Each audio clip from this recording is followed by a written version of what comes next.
We live. We live. We live. What's up, guys? We are live. We are live. We live. How's everybody doing? How you doing, Cam? Cam on mute. Well, we live, guys. We are live.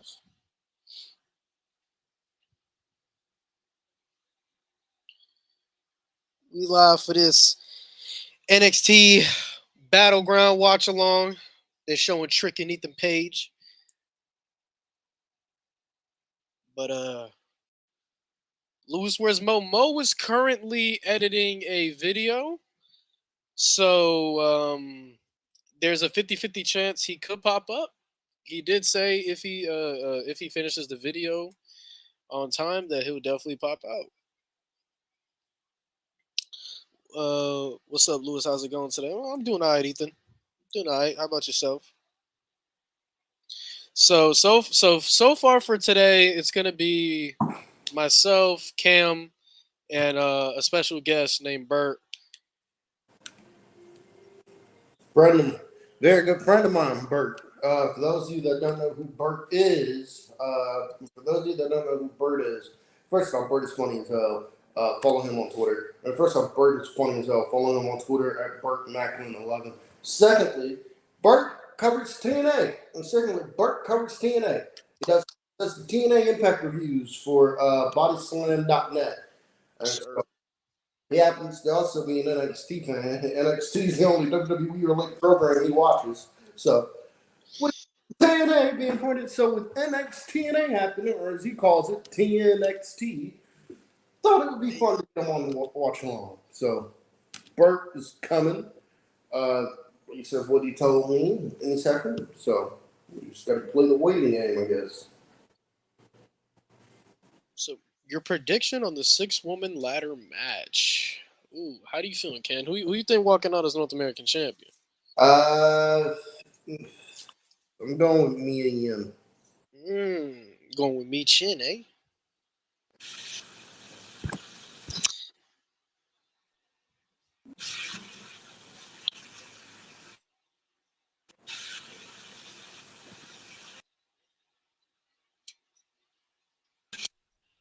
There we go. Gotcha. Yeah, I'm in the theater.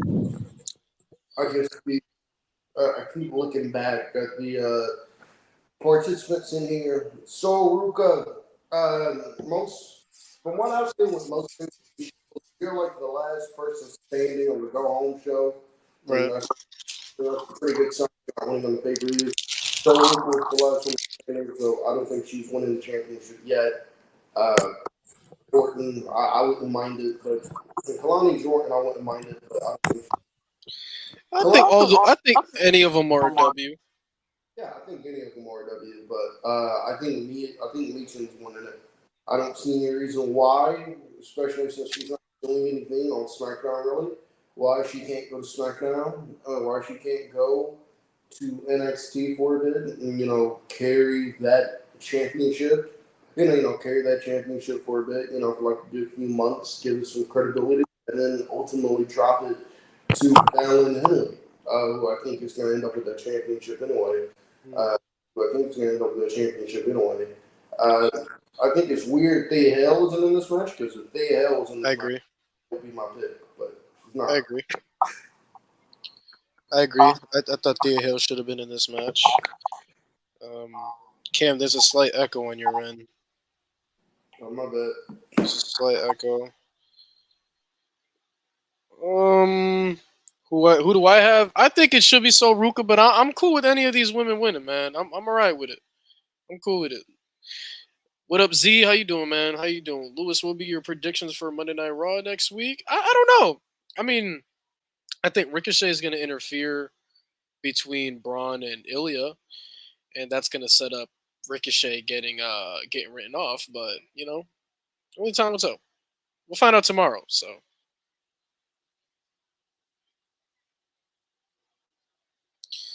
Roxanne. Y'all ready for Ricochet to be murdered Lucha Underground style? The man, Braun Breaker's gonna spear this man through the wall or like through a barricade or something like that. His stomach is gonna be vaporized. It's gonna be the last time we see him. So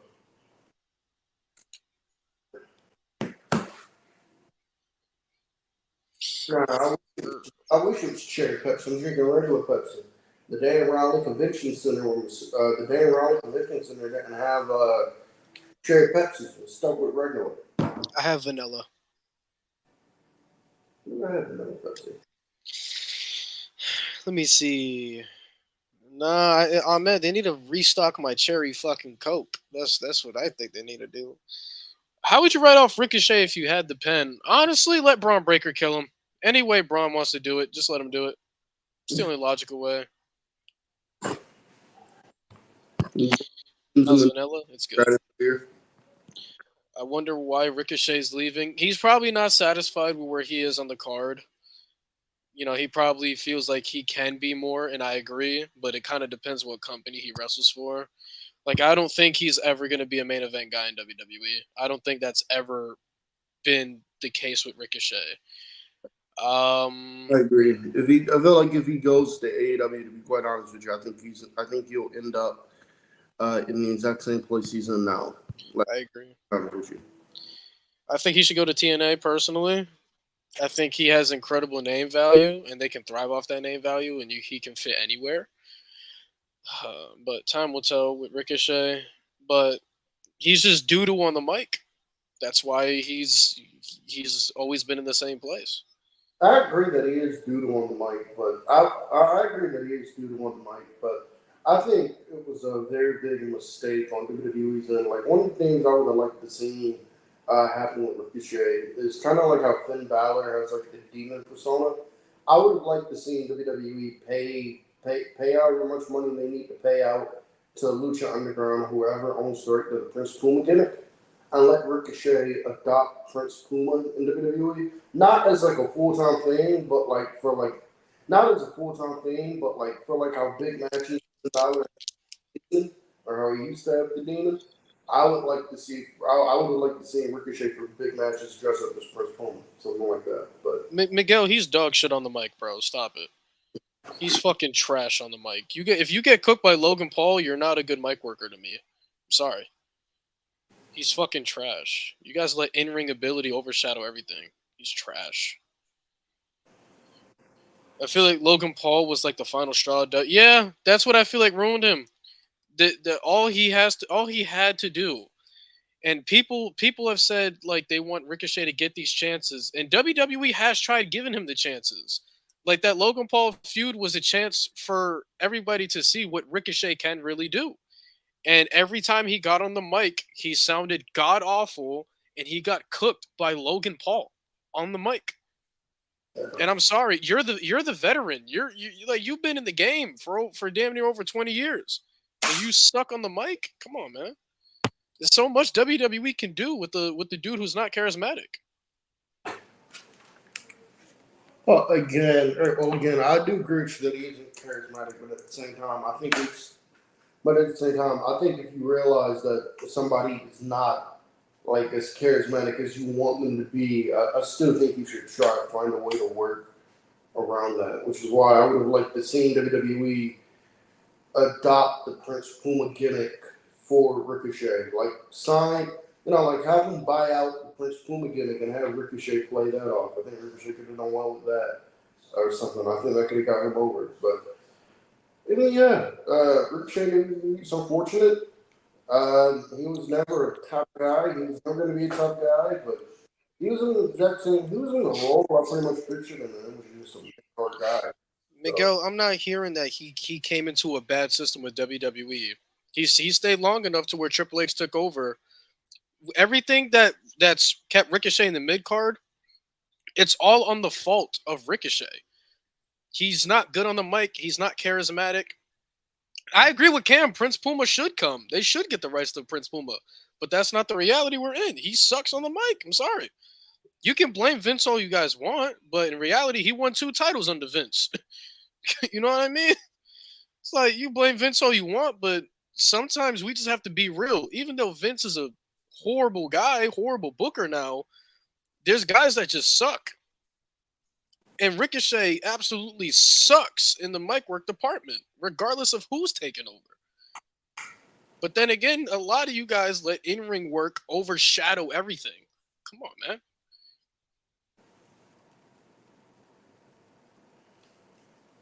Nah. Overall, I think this WWE run it was pretty much what I expected. What I expected it to be. I personally speaking, I hope he just doesn't like sign with the AEW right away. I hope that we get like a Ricochet indie run where like he just pops up in several different promotions. So like where he appears in AEW for a one off, he works a couple matches for TNA, he works a couple matches for here, a couple matches for there. I just would hate for him to leave and then automatically just sign a then automatically just sign a contract with AEW because I do not.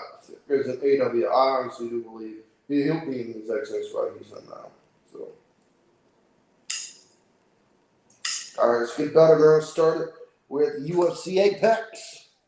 UFC history, and tonight will be nothing short of historic. As our host is ready. You see, African, like, I understand when people talk about the wrestling, but when you talk about WWE, you need to understand that the system that they operate under, in-ring work is the third most important component you need. It's not valued as much as promo work and character work. If you have the promo work and character work, you're golden in WWE. It doesn't matter how bad your in-ring work is. But with Ricochet, like he all he had was the in-ring work. And of course they're gonna value that, which is why he was a higher mid card, but people wanted him to get this main event push, but he's just not good enough. He Yeah, never improved. that made it push. I don't know why people are Yo, this arena more packed than I thought.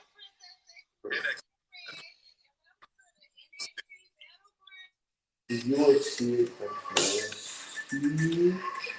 Oh, I'm telling you right now. They're in the tag team title match. I ain't taking me in that. Yeah, Okay? get it sexy. Get it sexy. Get it sexy. Yo, yeah, Cam, you like that? For the tag team title match, I ain't taking a nap on stream. I'm letting y'all know.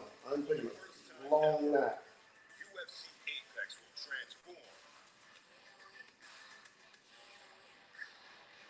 and make history with NXT.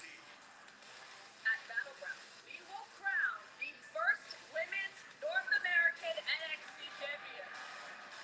These six will fight to retrieve the title in a ladder match, a historic championship clash. But in this town, when you're on top of the world, I beat all. No, I'm not putting respect on Carl Anderson name, yo. No, it sucks. No. The Good Brothers don't get my respect. They suck. Can change your fortunes forever.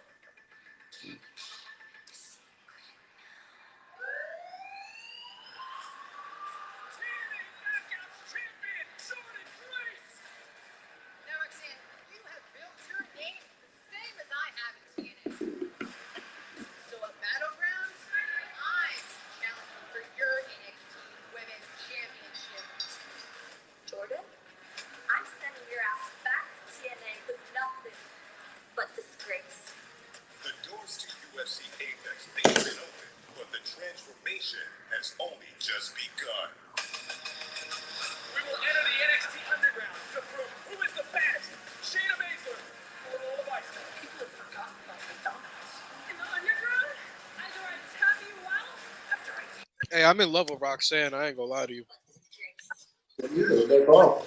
You choose, bitch.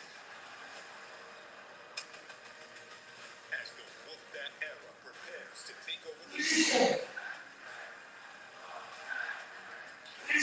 Up in lights. King William. Yeah, and African. That's what I'm saying, bro. There's a reason why Jay Uso has gotten every single opportunity he's gotten right now. Like you can talk about his in-ring work all you want, but he has the character and he has the mic skills. He has the ability to draw people. You know what I'm saying? And Ricochet never had that. Hate to tell people, but you have to be honest about wrestlers. Like, sorry. Ricochet does have potential. He just needs to get better. And Ahmed, I agree. Mustafa Ali is better than Ricochet. I agree. Las Vegas. This Hey, Cam, you ready for the OC to be tag champs tonight, bro? Let's go. Boy, if the Good Brothers wouldn't take me, I'm taking the show off. Cam, just think about it.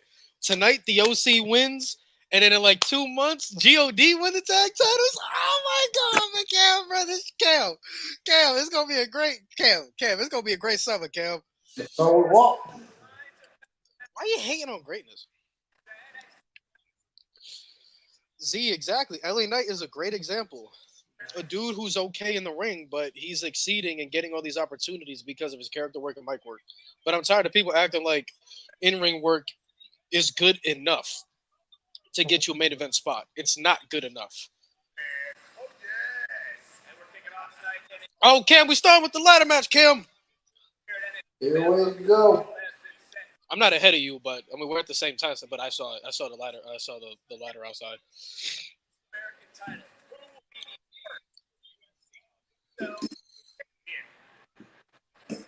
Lewis, you in love with Roxanne? Hell yeah. Mm-hmm. With Kalani Jordan too. Uh-huh.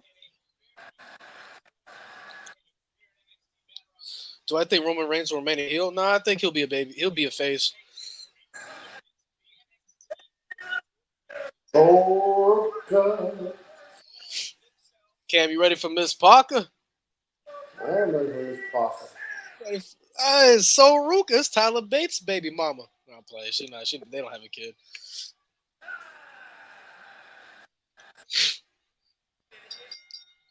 If I'm not mistaken, is this So Ruka's first PLE? Yep. Ah.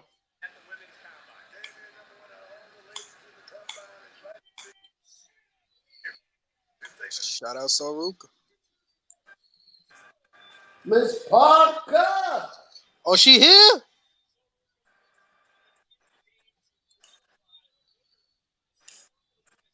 Miss Parker. Miss Parker here. Miss Parker here. Parker. Miss Parker. Miss Parker. Let me see Miss Parker. Miss Parker coming out right now.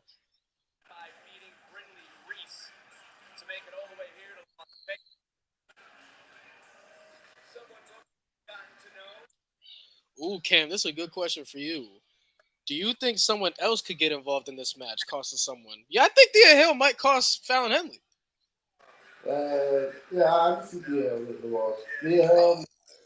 That's Thea Hill with the wall. Thea Hill maybe, or Cam, you see Miss Parker?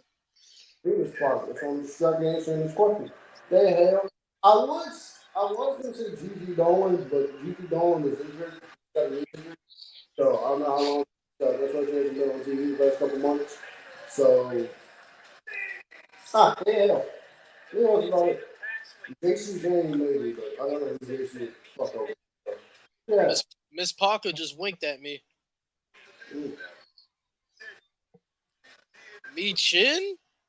How you doing, Miss Lee? How you doing, Miss Keith Lee? Shout out Me Chin. The HBIC.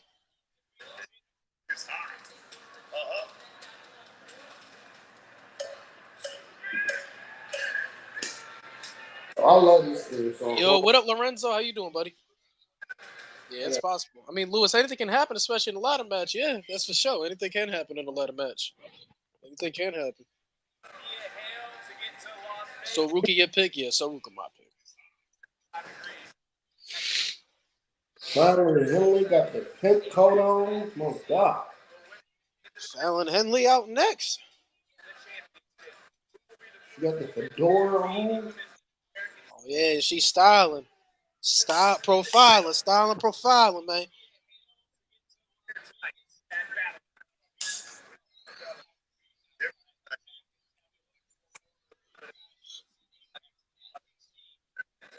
Ladies in the chat, how y'all feel about the fashion sense for them? How y'all feel? Y'all think they killing the fits right now? Y'all think they killing the fits right now? You know what I'm saying? I think Fallon got the best one right now. I ain't gonna lie. They got Lash Legend, who's a better wrestler than Jay Cargill. Look at it come out. I don't know why people said that was a crazy take when you said it. It's not a crazy take. He is a better wrestler than Jay Cargill. Yeah, Connor said Fallon Henley shucky ducky quack quack. Last motherfucking legend. I ain't gonna lie, with an entrance like this, she might win. Hey, you want to talk about women that's improved the past year? Man, Lash Legend, bro. Oh Not, yeah, nothing but improvement, bro. She's damn good. yep. Yeah, I'm loving the arena. Like, this is what I wish NXT went back to. Like, I like the Capitol Wrestling Center, but Full Sail University just has such a special place in my heart. I do this for so. But ain't nothing wrong with Capitol Wrestling Center. Those people are great too. Yeah, yeah. What the hell is this? Oh, Lash, Lash oh, is not that good in the ring. She decent. She's decent. let's Louis, go. did you used to own any WWE movies? Movies like 12 Rounds? Yeah. 12 Rounds, The Chaperone. Yeah. Hey, Cam, we could turn that into an episode one day.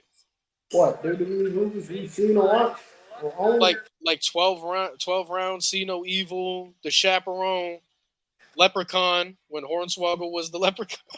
I'm not watching the chaperone. I'm not watching the chaperone. Kalani, my baby. Oh, Okay, I love her. Camelo fight. Y'all think Melo can fight? Y'all think Melo can whoop me? I no. I got the WWE Scooby Doo series on DVD. So Word. yeah.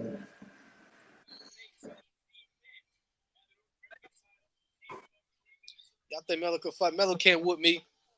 Melo can't whoop me.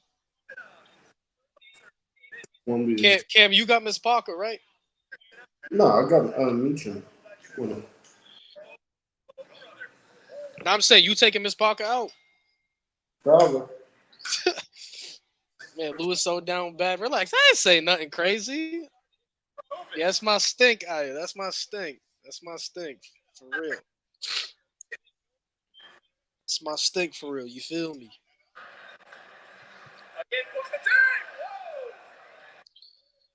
I love all their gear though. Their gear is really nice.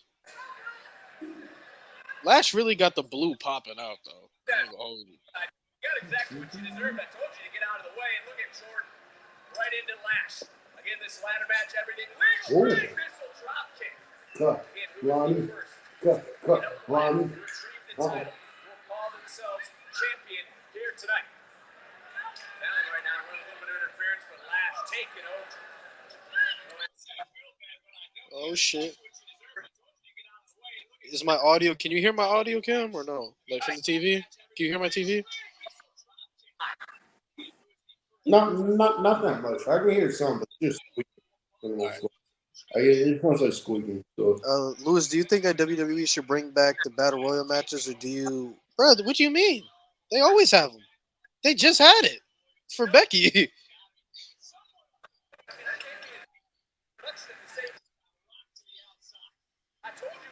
Cam, how you feel about Cyber Sunday? You think WWE should bring it back? Somebody asking. that's what we do here is we work such. It makes no sense to me at all. It makes no sense to me at all that in the day and time that we're currently in, with the day and time they're currently in, looking very big on social media, why we haven't had a Cyber Sunday, why we haven't had a Cyber Sunday nuclear event. I do not understand it. I like it. You only want it because people going to troll and say have our truth challenge for the world title, bro. No, I don't think that. No, I don't think that. No, I don't think that. But like, I would. Shout No, out Fallon Henley. Hey.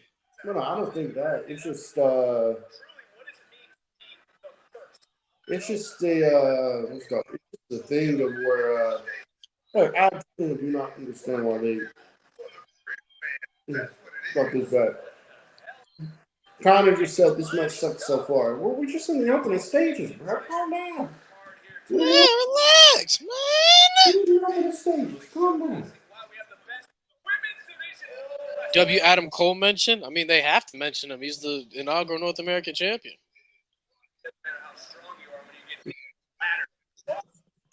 Look at the yeet. Hey, Kalani, hold on. Ooh. Okay, Lonnie.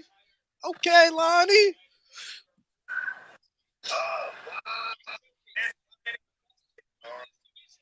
Oh.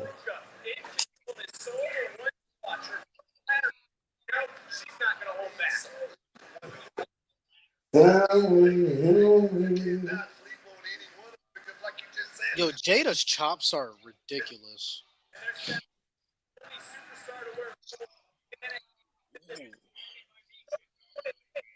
Who said so Ruka to do a German like that? Did Tyler Bate teach her that? But Tyler Bate got raised, bro. Yeah, nah, he got some Tony Storm, Liv Morgan, and So Ruka, man. God, Tyler Bate is really good. Yeet, shout out Mo, man. Mo working hard for y'all. We holding it down. You gonna need an NXT No Way Out, bro. If they bring back No Way Out, I cry, bro. It's my favorite pay-per-view of all time, bro. So much crazy shit has happened at No Way Out. Y'all don't understand, bro. The fact that they don't have it back makes me mad. But y'all want to keep the Mid-Nation Chamber. Fuck out of here. Take the elimination chamber. I hate that shit too, Cam. Hey, personally, the elimination chamber is my favorite thing to pay-per-view. So. Miss Parker. Oh.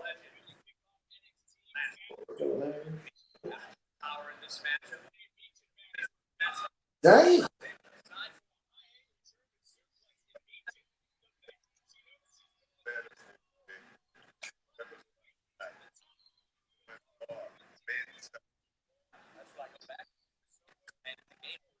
Oh boy.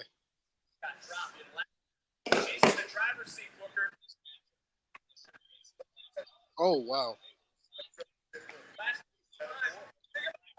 I want Unforgiven to come back. Hey, man.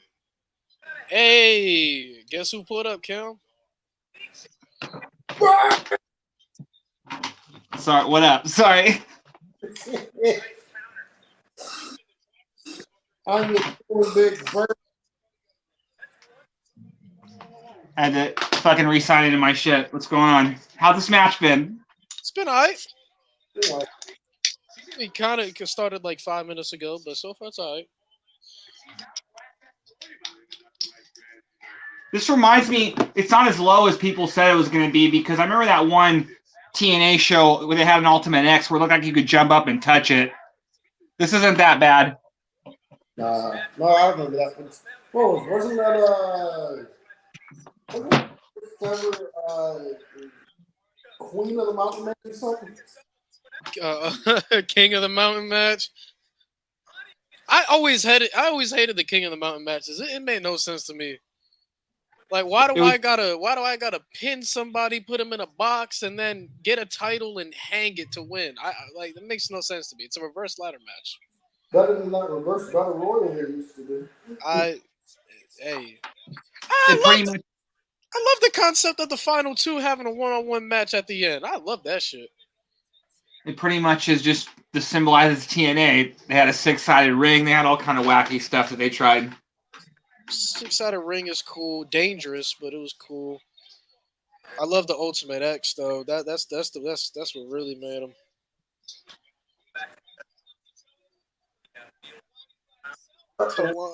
Lonnie, no, babe.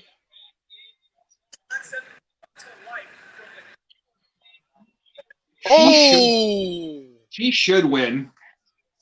I think so, Ruka.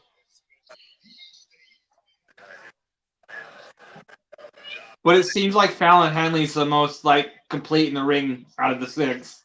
Oh my god! Oh, Ruka, that face busted is that hard on the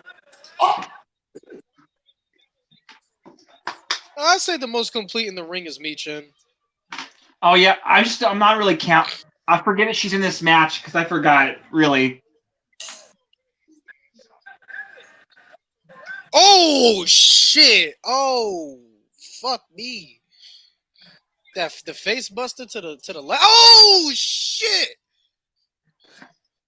Oh. Come on, Fallon. God damn! Oh. You want Judgment Day to come back? Lewis, what I really want to come back is the Armageddon pay-per-view, the home of the Hell in the Cell match. Armageddon can stay away. I'm watching this. Oh, sorry. Go ahead. I was saying I'm watching this and I don't get the hate people have. And I personally, now that I'm watching this, I think this is where Impact should tape their show when they do tapings live. This is where Impact should do it at.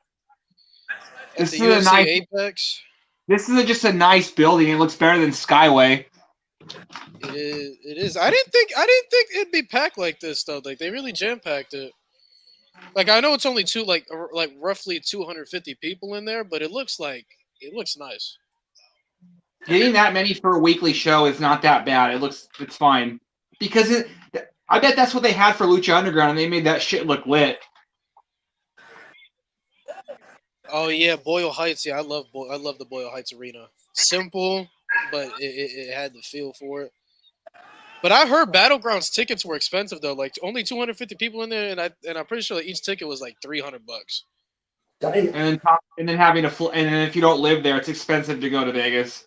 Yeah, incredibly expensive. Bro, WWE So either way, they're kind of making what they would normally make at a regular NXT PLE. They just up the prices for this. That was a great spot right there. That was creative. All of just basically just military. Jesus. Flash legendary. That was creative. Huh. Let me see. Oh, Gorilla Press Bro, onto the ladder. Ooh. Bro, I don't understand why these ticket prices are this are so fucking high, bro. Like, I understand this product is hot. Still though. Like, what? Shout out to Lash for taking a spot like that. Yeah. Come on, Mia. Come on, Mia. I'm not calling her Misha. Come on, Mia. Based on how athletic she is, I think Sol Ruka would do good in an Ultimate X match. Hell yeah. Let's get that happen. Because yeah, like TNA and NXT are the perfect partnership, whether people want to admit it or not. They have a lot of styles that just mix well with each other, man. They're the same type. They're the same show. Like they're a wrestling. I don't know. They use the rosters similarly. I don't know. It's basically the same shit. Cam, do you care about potential spoilers? No. Bert, do you care about potential spoilers? I think No, I don't care.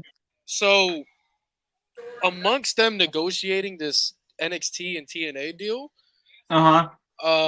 NXT as of recently have been pushing for Josh Alexander and Leon Slater.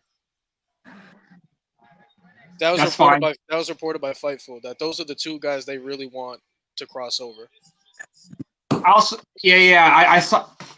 Give me Leon Slater versus Javon Evans in a match. Man, I said this on a podcast earlier, but you can't have that match yet. Because who's going to lose? Can't.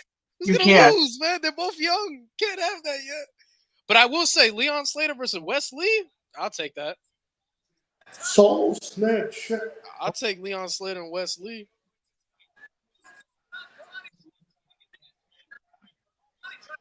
Ooh, Soul Snatcher. And I know he'll probably go. Let me find out Sol Ruka the next Randy Orton with these finishes, man. Let me find out. I know AEW will probably offer more money, but I think it would be gold if Gable went to TNA and him and Josh formed a Team Canada. Oh shit!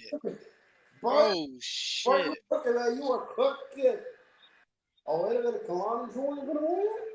Wow. Okay. Well deserved. Yep. That's how it should be. Kalani gonna do it? Oh. Lonnie doing it? Well done. Well done.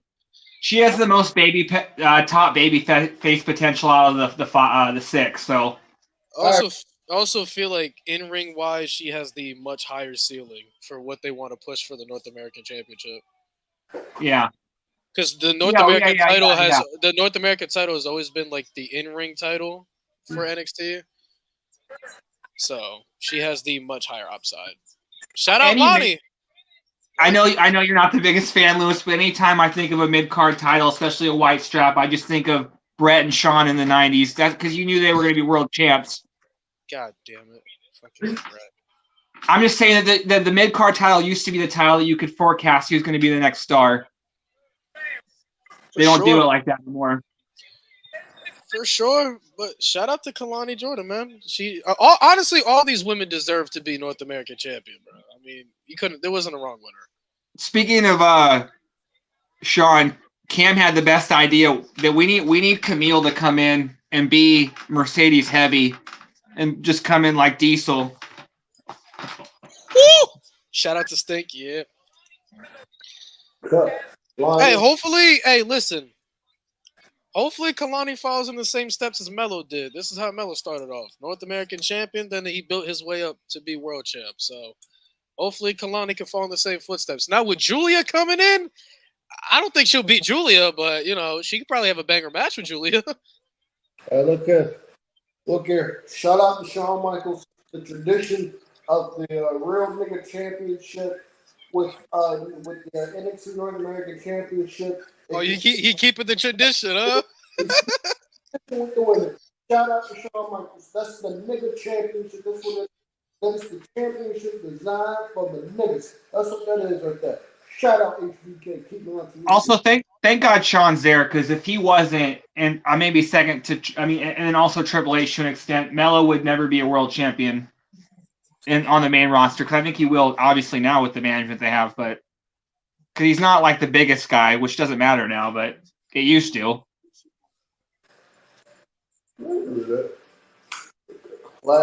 Shout out to Lonnie. Shout out to Lonnie. Hopefully she has a really nice run.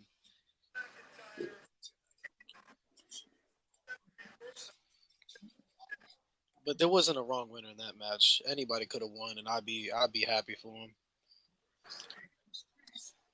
Julia should go to NXT first before going to the main roster, but that's just my opinion. Julia, I'm very interested how they gonna work with Julia, because can nobody on the NXT women's roster match her stiffness. Nobody. You know what I'm hoping? This is what I'm hoping, because apparently they want Julia to surpass Asuka. Do you know what I want in the future? What I personally want in the future. Do you remember when the Usos were gonna end up passing the New Day for the longest reigning tag team champions of all time? The New Day came in and tried to defend their record. I would love for Asuka to do the same with Julia. Yeah, I would like that. That'd be good. That would be a great story. I would love that to happen. Like Julia about to pass Asuka, then Asuka's like, bitch, that ain't happening. I know, just WWE just keeps like grouping all these people together. Like they need to get away from that. I personally don't think Jacob Fatu should be in the bloodline. I agree. I agree with you. He should be smashing people on the other show. I agree with you, 100%.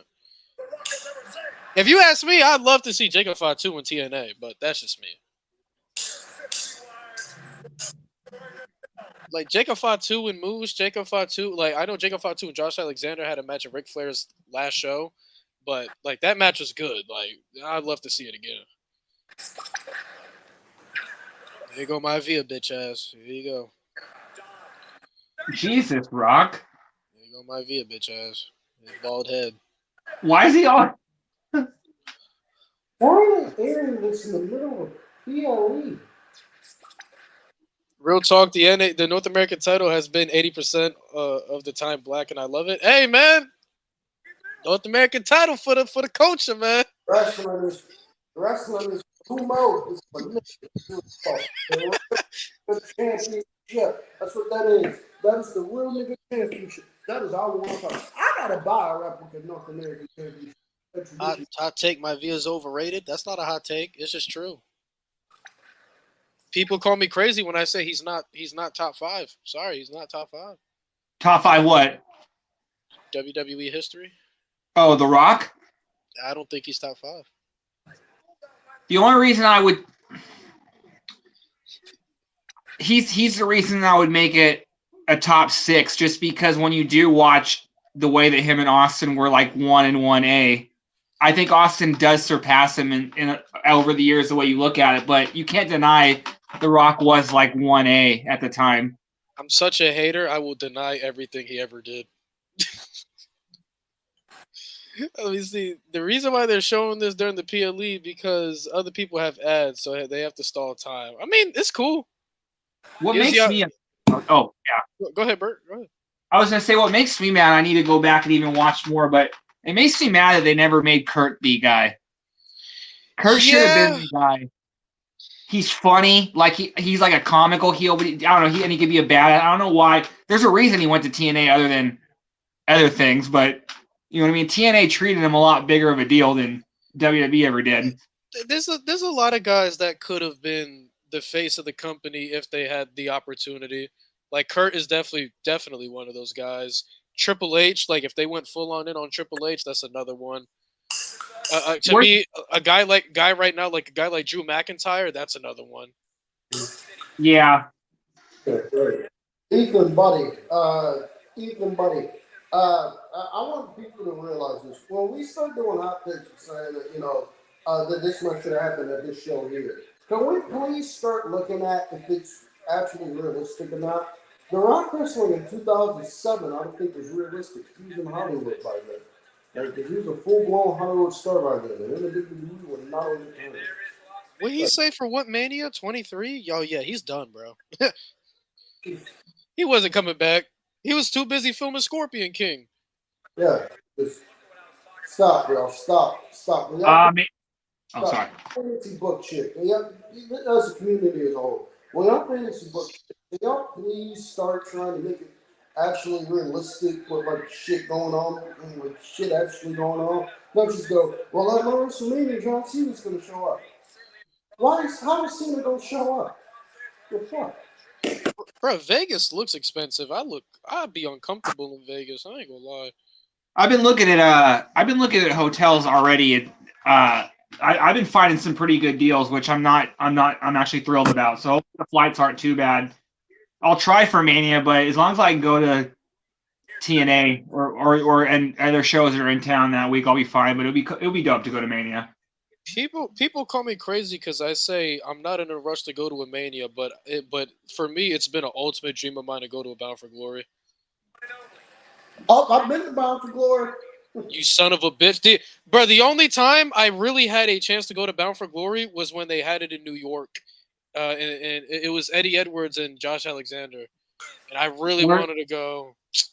If TNA runs a show in Hammerstein, I'll definitely go, whatever show it is. That just seems like it'd be a good fucking fit. I remember when they used to do the shows in the Hammerstein Ballroom. Such good shit. That Rude and Lashley series in the Hammerstein Ballroom, man. Sure. The Good Brothers, really. The Good Brothers. What makes no sense to me is why did they put a mask on because Axiom's a kid, right? Yeah. Why did they put a mask on him? That was Vince. That's just stupid. He can talk. Like, I don't understand why they put a mask on him. I think slowly they've been teasing A Kid coming back. Okay, that makes no sense to me. Like, I looked at it like, oh shit, that's A Kid. I was like, what the fuck? Yeah, no, A Kid. That was a Vince thing because when Vince took over and he turned everything to 2.0, he made sure everybody had a gimmick, and I'm like, bro, not everybody needs this shit. And Frazier was Ben Carter in AEW, right? That was his name? Yeah. Yeah. Miguel went to the worst Bound for Glory. Let me tell you something. Now, don't get me wrong. I love the superhero aspect of Axiom, though. So if A Kid can still keep like some of Axiom shit, I think he'd be great. I still think he'd be great. Miguel, let me tell you something, man. I did go to the worst Bound for Glory of all time, Bound for Glory 2015.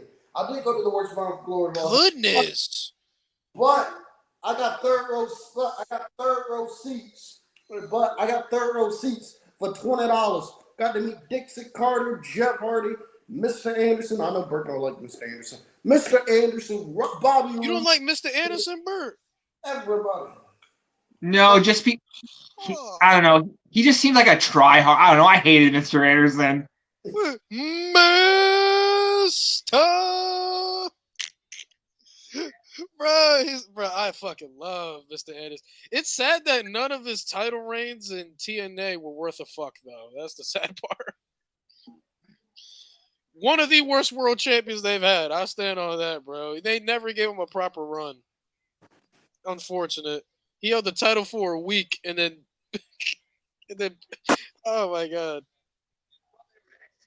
All right, the Good Brothers match is on. I'm about to go see what's happening with the NBA Finals. Bye.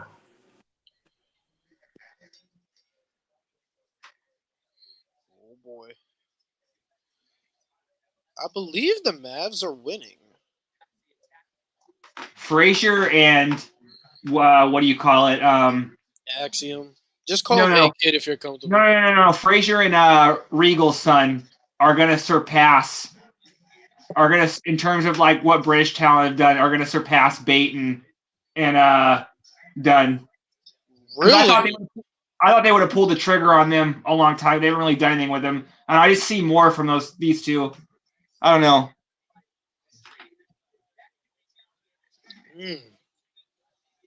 I think Frazier can be a star, and I don't know. I know that this heel gimmick from Dempsey lately, making everyone say capiche, is pretty good. I don't know what they're doing with that. I love Charlie Dempsey. I think he has some incredible upside. I think he does. I think he's really good. Just like his dad. Like William Regal is one of those guys I felt like he should have had a world title run. Like he had everything in my opinion. Especially even like a short one. Like they need to bring back like a happy medium between the 2-year-long like Roman Reigns and then having someone be champion for like a day. There used to be like some good transitional champions. Give someone like a 90-day run. You know what I mean? Especially like a heel. Well, right now that's about to be Damian Priest. Yeah. Unfortunately. I'm only saying unfortunately because I'm Puerto Rican. And I wish it would last longer. He'd be better if he was Punishment Martinez. Oh, man. His feud with Jay White in Ring of Honor? Shit. What a time to be alive, man. 2018 Ring of Honor. What a time to be alive. I know. I remember NXT in 2018 and Ring of Honor in 2018, man. I had it good that year. Oh, man. Just the years when, like, New Japan and Ring of Honor were just basically, like, you see both talent, like, on both shows. But, like, what moment always sticks out for me is when Jay Lethal came out with both the TV title and the world title after he beat. That was such a fucking moment, dude. The way Nigel was selling it, like, and everyone was, like, bowing to him. What a fucking moment. God. Man, that match against Jay Briscoe at Best in the World, that's a legendary match. It's just what always sticks out to me is the way how he ends the match. Like he hit Jay with the Jay Driller and then hit him with the lethal injection. That to me is one of the craziest finishes ever. And these AEW homers won't want to admit this, but TK's killing Ring of Honor slowly but surely. It was already dead, but yeah. I agree. He's trying to save it with Mark Briscoe being the world champ, which I love Mark, and he earned it. But yeah, if he wants to save it, I was going to say if he wants to save it, he needs to get AEW people off of Ring of Honor. Yeah, it just feels like an AEW takeover. And there's guys that they think he has in AEW that what he should be doing is making them like the ROH cornerstones. Like Trent should be our Ring of Honor world champion. Yeah, I agree. A guy like Trent Barretta would definitely benefit. A guy like Phoenix would. I'm a big Phoenix fan. I love Phoenix. Let me see. I like that angle in Lucha Underground when he was dating Melissa Santos. Oh man, Phoenix and Mil Muertes is my favorite match ever. Like I try to explain when what Phoenix beat Mil Muertes for the Lucha Underground title, I lost it.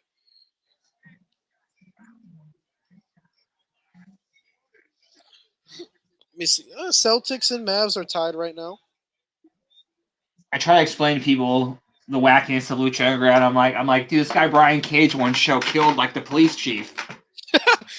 Bro, I remember this Brian Cage ripped the belt in half, bro. Good times. Yeah.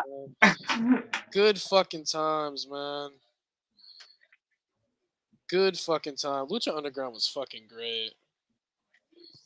I still, I even miss though it. it was bad, I liked how season 4 ended with that cliffhanger. Wade Barrett being like in the limo. I wish they would have got another season. Bro, Freddie Prinze Jr. said his wrestling company is gonna be exactly like that, and I can't fucking wait. That's Because dope. if it's gonna be because he said his wrestling promotion he wants to do it exactly like Lucha Underground, and I'm like, dude, if you can fucking, oh my god, like he said he's trying to secure a TV right now, which obviously that's important. But dude, I'd love to see where it goes. Is this match over yet? I just made a steak dinner. So. No, it is not, bro. Well, you don't want to see the Goat Brothers win, bro. No. Are you racist? No. Bro, you ain't see Doc Gallows do that moonsault, bro. Let me chill.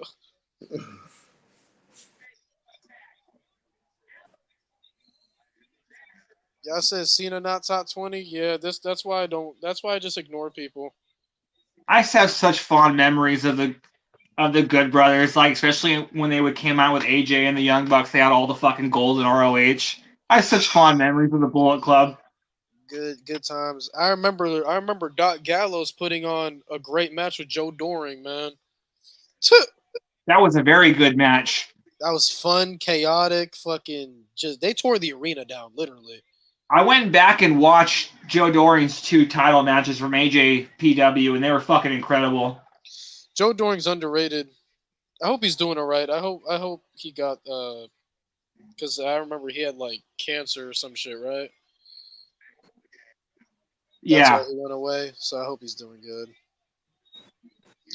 But I felt like, am I the only one that feels like Violent by Design still didn't reach their full potential?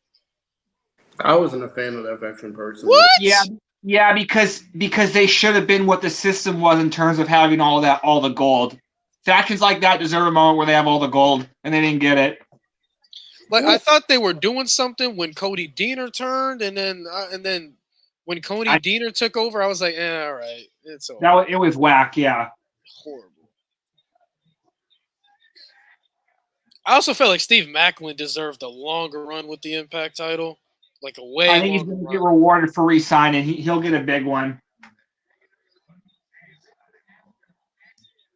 Oh, Cam, Good Brothers are cooking, bro. This is a solid match so far, Cam.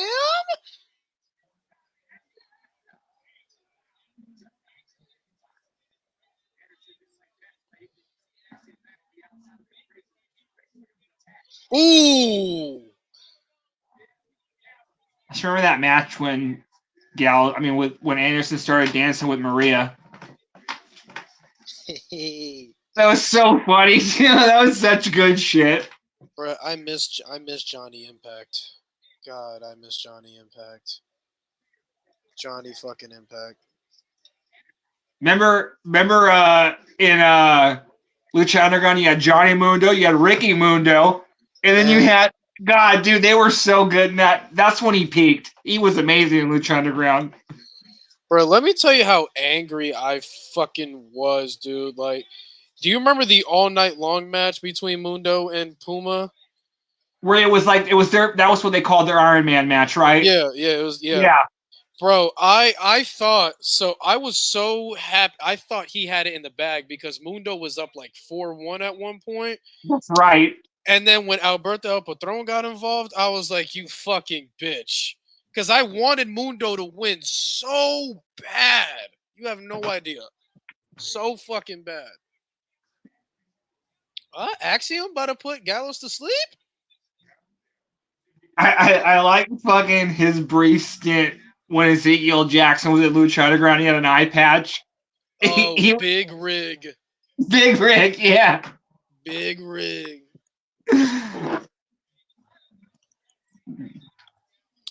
How you feel about this one, Bert? Randy Orton is top 3 greatest heels in WWE. Second is Triple H. Third is Kane. Ooh, I don't know about Kane being third. First is Triple H, right? Is that what you said? He said first is Randy Orton, second is Triple H, and third is Kane. Not having Vince in there? Yeah, and I also think what hurts Randy Orton is people have unfond memories of those marathons with Cena, that marathon feud they had where it was, how many pay-per-views did they headline? Like 9. They headlined a Like, lot. to me, like his best, he had some great heel work, like for when he was punting people on the new Nexus, but I can't have Randy. Yeah, I don't think Randy should be that high. You don't think Randy should be that high? And did you say he was higher than Triple H or no? This guy has him higher than Triple H. Yeah, you can't. I don't think he can be higher than Triple H. No way. And Vince should be up there too. I agree with that. Vince should be. I don't mind Randy being that high because I think he does have an amazing case. But if we're talking about heels, I don't think Randy's a better heel than Edge. All right, y'all. Look at this, bro. Look at this dinner I just whipped up right here over there watching this Good Brothers match. See that right Okay. there? All right. Cam, All they're right. putting on a good match, bro. You missing it. Hell, I fucking think, even though it was a short, like, I think Shawn Michaels is an underrated great heel. Shawn Michaels is a good heel. Fuck, I would have Owen Hart ahead of Randy Orton. Oh, shit. Oh, you're going to piss people off.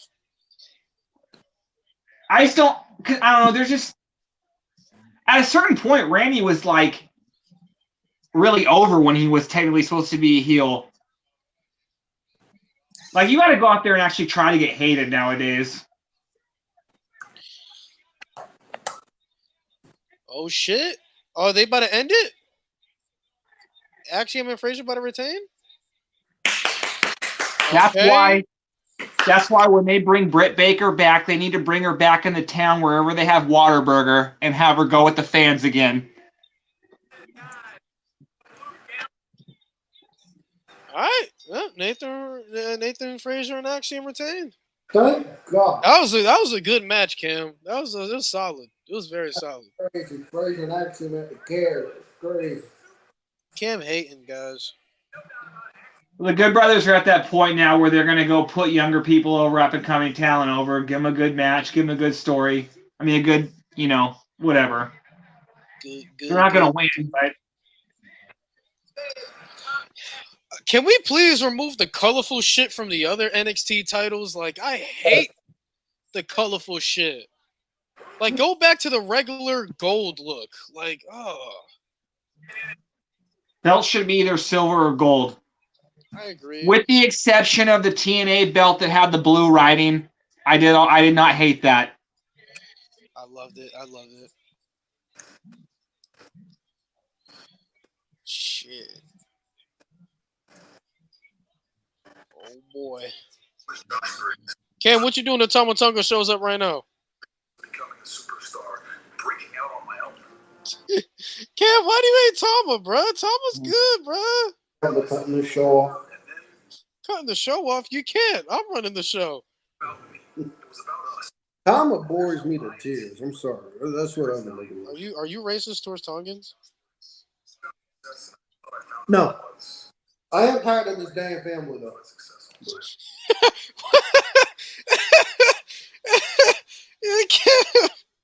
Cam, what'd you say? He said, I am tired of this damn family, though. Like, When I think about it, Cam, why you tired of them, bro? Tired of them, bro. I'm so tired of the bloodline, bro. And this family. Are you ready for Jacob Fatu? I'm tired of Solo. I'm tired of Roman. I'm tired of Jay. I'm tired of Jimmy. I'm tired of Tama. I'm tired of Hickalay. I'm tired of Solo. I'm just tired of the whole family. I'm just sick and tired of the whole family. My entire life, it's always been Freddie. You know, in like 20 years, we're going to see them kids, right? It's 1, And I'm 2, going to 3. be mad. Cam going to be like, y'all remember back in 2024 when I said I was tired of this damn family. Oh, guys, never change, Cam. Never change, bro. 90,000 every fall Saturday for the Golden Cam's hilarious. I graduate. Gail Kim's at Battleground? Okay. And do something for me. From the moment I set foot into the ring, wrestling became my new. Cam, you need to try this beer. What is it? So WWE, All right, I'll try it. get ready. It's easy to drink. It's like a lager. Alexis looking for the coordination. It's a cradle. It's a cradle. Who this? I'm alright.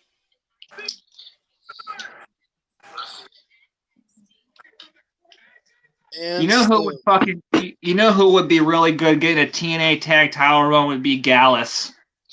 I fucking love Gallus. Yeah, I do too. I'm a huge Joe Coffey guy. Hey, Cam, what you gonna do when they have Dante Chen beat Obafemi? What you gonna do? I like Dante too. Sometimes I actually like Dante too. You be alright with it? I wouldn't be, but I like Dante too. He said I wouldn't be, but I like him though. To me, I don't know. I could see Obafemi losing and then just them either moving him to the main event scene or moving him up. They don't really have any like monsters like that in the main he's run. the guy to beat Trick. He's gonna beat Trick. It's just a matter of when is he going to beat Trick. As long as it's not Lexus King. Shout out Lexus King. Lexus King is awful. My God. Damn, Cam, you ain't rocking with Lexus King? You're not a Lex offender? No, bro, one of the funniest things from Lexus King that I've ever heard. I did a meet and greet at Ricky Steamboat's last match in North Carolina. So, because they filmed it here. It was him and FTR. It was him and FTR against, I forgot. It was him and FTR against, I forgot who. But, like, that was, like, the final match. So, like, they had, like, a big meet and greet beforehand. Where, like, you come out and, like, meet legends. Bunch of legends on the show. And one of them, they had Brian Pillman Jr. there. And one of the funniest things I said that night was, I need you at my table here because I'm gonna need you at my table here because I'm gonna get a line. I don't want these people getting out of control.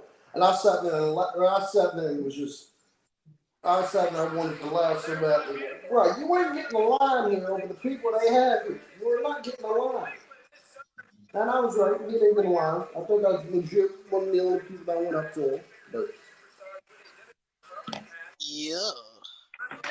Dude, what they should do, instead of making SummerSlam 2 days, if anything, if they're going to do that to another pay-per-view, it should be the Royal Rumble because they should do that because they got to have one Rumble each night.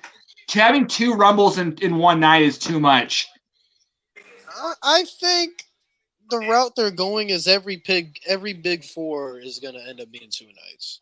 Survivor Series don't need to be 2 days. I agree. I don't like Survivor. And either the SummerSlam. I ain't gonna lie. I haven't been as of late. I haven't been a fan of Survivor Series and SummerSlam because nothing really happens at any of them. Nothing really happens.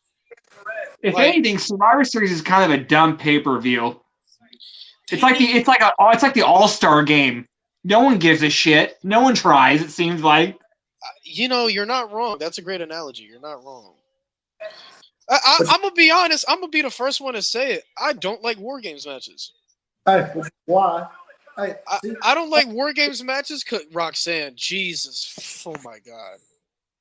By the way, Jordan Grace will be the next Grand Slam champ in TNA because she's gonna win the world title. Not yet, but soon. Hey, y'all talking about Survivor Series? I'm sorry. I got distracted by Roxanne. The reason I don't like War Games matches because they're too predictable to me. Like you really know who's going to win a War Games match before going into it. True. And I don't like that. It's not unpredictable, and I hate that. Roxanne became such a great heel so quickly because when she first turned heel, it was a little like, but now she like owns the room when she's doing her promos as a heel. Like she's leaned into being like, the cocky prodigy. She's done very well. Yeah, Hell right. yeah. Hey, but y'all talking about Survivor Series like that has made me sad. I think I got cooked on this before once. Money in the Bank is in the Big Four. It's not Survivor Series. I mean, because more good shit happens at Money in the Bank than Survivor Series nowadays. Big Four is Rumble, Mania. Like we had Roman take an L at Money in the Bank. Like what's the last great thing that happened at Survivor Series? Do not say CM Punk returning, please. That was at the end of the fucking show. Oh, Bert hates CM Punk. I forgot. I like him more than Anderson. Is that saying much? And I'm trying that. And what you just said though, I can't think of any other pay-per-view that you could switch with Survivor Series other than Money in the Bank. That's the only one with like a lot on the line, technically, even though it's, you know what I mean? It's another number one contenders. But, well, actually, I take that back. I'd rather have them make King of the Ring a Big Four and make it a big deal. That's not a bad idea. Have the semifinals that night, not the whole tournament, just the semifinals and then the final round.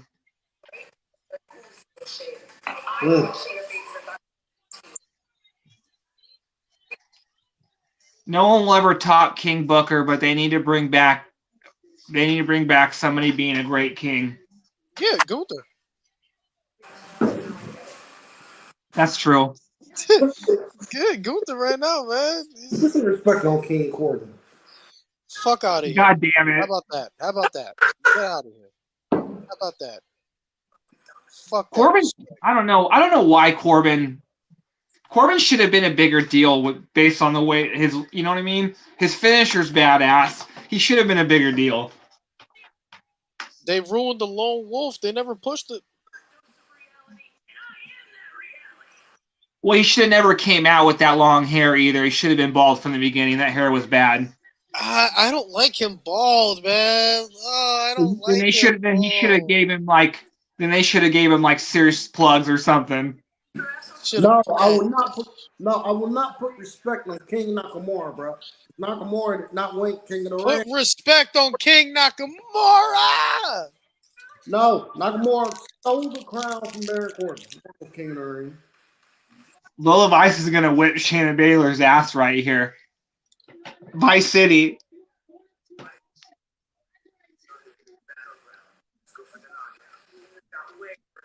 God, Shayna Baszler should have been pushed, got Ronda's spot. That's bullshit. I agree. If you, because Lewis, you said that you really watched ROH a lot. I mean, not ROH, but NXT. She was dominating in NXT. Yeah. She is the second most dominant superstar they've ever had. Women's superstar they ever had. Hopefully, since people are wrestling like later in their careers, hopefully they treat her like better, like when like Lashley came back. Shannon deserves a big time push.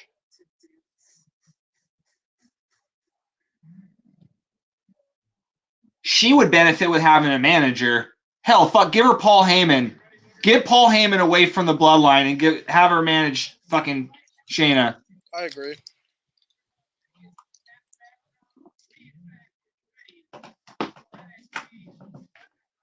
Hey, look, it's Khalil Roundtree.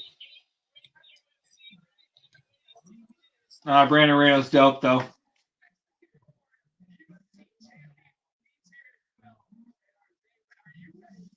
Hey, Brandon Moreno's a wrestling fan? What? I feel like, I don't know, I feel like everyone grew up a wrestling fan. When I was a kid, the UFC section was right next to the WWE fan at the video store.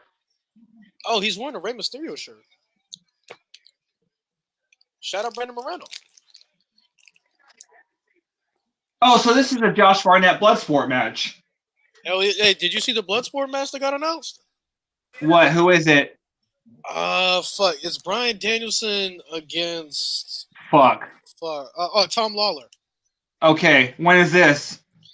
I gotta check, but I'm definitely I'm excited for that though. gonna go to Bloodsport if they do one during Mania week. TNA Seinfeld for time, please. Dude, I've been Right, saying that that for graphic so was long, fake, Cam. man. I've been saying that for so long. They need to sign Tom Lawler.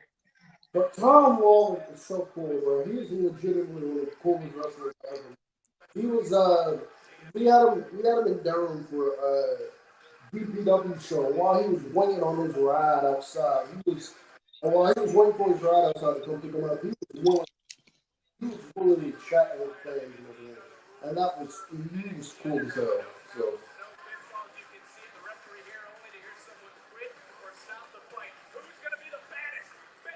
I even asked him about his match with Adam Cole when they got canceled. He said that was the plan, but plan changed.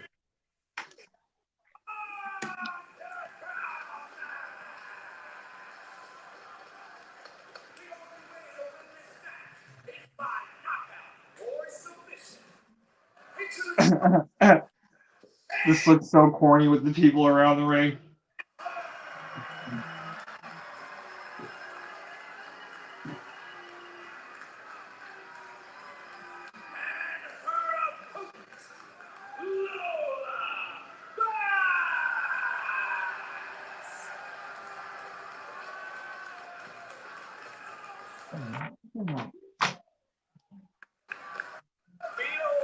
The atmosphere right now, folks. This is not going to be pretty. And for Shayna Baszler, I don't think she'll be as fat as Kevin Holland at UFC 302. She gets a hold of a limb, she's going to a lot of pressure early in this matchup. How unique, though, is this matchup truly to NXT and the WWE? You know what?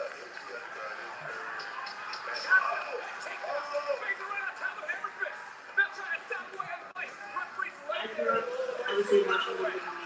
Why both guys have better technique than Shayna? They're both former MMA fighters. Oh, I know, but I thought Shayna had way more fights. I think Lola does legit. Oh, does she? Shayna's record wasn't very good, if I remember right. Lola's is though. Was she? Ranked, she was ranked in Bellator. Oh, Lola fought in Bellator? Oh shit. Okay. So Lola had five fights. She won four. So Lola had five fights. She won four of them, and she lost one. So Okay. If I remember, I think like Shayna was like 13-10 or something. Shayna has 26. Shayna has 26 fights, 15 wins, and 11 losses. So Okay.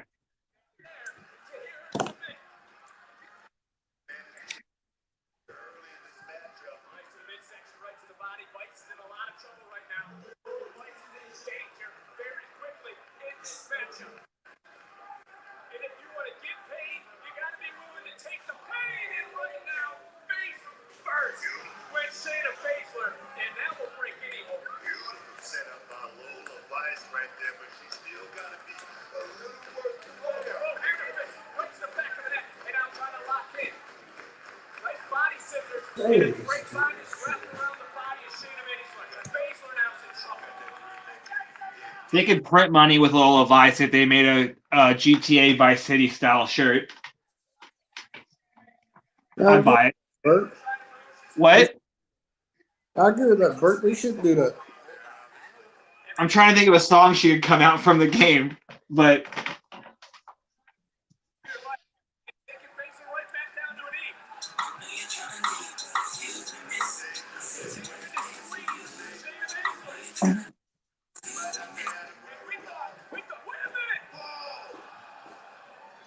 Hey Bert, apparently Ariel, the SVP for Anthem and TNA is at Battleground.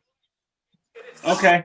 I saw that Gail Kim was there too, so I'm really hoping this deal with Jordan ain't a one-time thing. I hope this expands, man. Like, give me Josh Alexander and Joe Coffey. Hell yeah, let me get that. because I know it can't happen for a few years, but I don't have a problem with instead of WWE going out and offering those like NIL deals to athletes who don't know anything about wrestling. If TNA is where they get their future stars, I don't have a problem with that. WWE does have an NIL program. No, I'm saying instead of doing that, people who have no wrestling background, people from TNA end up going to, if that's their like path, you know what I mean? Now, I don't want them to buy TNA. I'm saying I don't have a problem with that because they need to stop signing people with no wrestling background. You gotta love wrestling, I think, to a degree to want to be a good wrestler. I'm 50-50 on it. I'm 50-50 on it because Braun Breaker is a guy who had no experience, and look at him now. But didn't he wrestle in college? That's different. Getting like collegiate wrestlers is one thing. I'm not also. I don't know if he wrestled in college, but he made the NFL. You can always get more Steiner type. You can always use more type Steiners or like Creeds. You know what I mean? I love those type of wrestlers. But also, wrestling is in his blood, so. I mean, yeah, that's also true. They're wrestling. I have no problem with generational stars in wrestling. That's this business was built on that. I love generational stars. Yeah, same. I love when they'll say the third generation. Yes, same. To me, generational stars, it just gives them a chip on the shoulder to be better. Exactly. I love that. Like Braun Breaker, to me, as a talent, I think he's already better than his uncle and his pops, in my opinion. I don't know why. I'm just saying Braun Steiner sounds like a good. I don't know why they can't call him Braun Steiner. Originally he was, but Vince changed it because Vince wanted him to be his own guy. But that's what I'm saying though. Like they hammered it in our head who Dwayne Johnson was. You know what I mean? The Rock. They're like, this is like they didn't. Obviously, his last name wasn't Johnson, but they're like, this is. They don't even talk about really his dad, Braun's dad, do they? They had a program with him on NXT, but that was about it.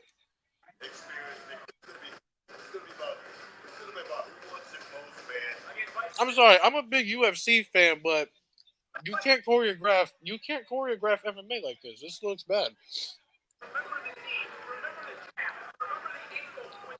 I know, Corey. You're right. Choreographing MMA, bro. I'm not. I don't like it.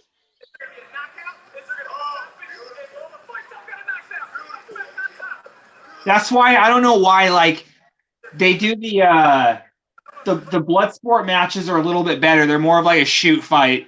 It doesn't seem like choreographed MMA. Because like basically this is like watching a Zack Sabre match. You know what I mean? I don't mind like a grappling match. That's why I like Bloodsport because it's tailored to technicians like Zack Sabre Jr. It's not the same thing, but I've been calling for in TNA for Gresham to bring back the belt of the Grand Championship and make it TNA's like pure championship, like an ROH. I love that belt, and I think TNA needs something like that, or I wouldn't mind that. I'd rock with it, but you can't have too many titles. No, I agree. Media, you're right. World.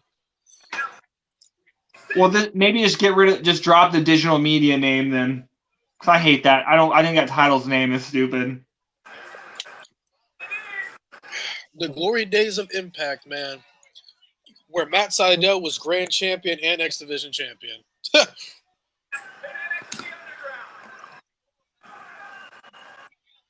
My favorite time of TNA technically was when it was really bad, and that was like 2010, 2011, 2012. Some of my favorite times was also when it was pretty bad. When LAX was the face of the company in 2015, 16. But that trilogy they had with the Lucha Bros, man. I wish Santana and Ortiz never left TNA, bro. Have you did you watch the most recent episode? Yes, I did. I liked how Santana said, like, basically, like, was like, I don't do that anymore about being a tag team guy. Like, I really like that. Hey, he's a future X Division champion. At first, I said that he was gonna do option C, But I just had this strong feeling that Ali is going to cash in option C. It just works with his presidential gimmick. And also, I think that he went somewhere else because he was supposed to be world champion. Because wasn't he supposed to get Kofi's spot? I think Ali's going to win the world title. You think he beats Moose? Whoever. Okay. So, do you see Nick Nemeth beating Moose? No, because I think Joe Hendry beats. Well, I'll talk about it. I think with Cam, if we do that show. But yeah, no, I think Joe Hendry beats Moose at Slammiversary. Yeah, I like that better.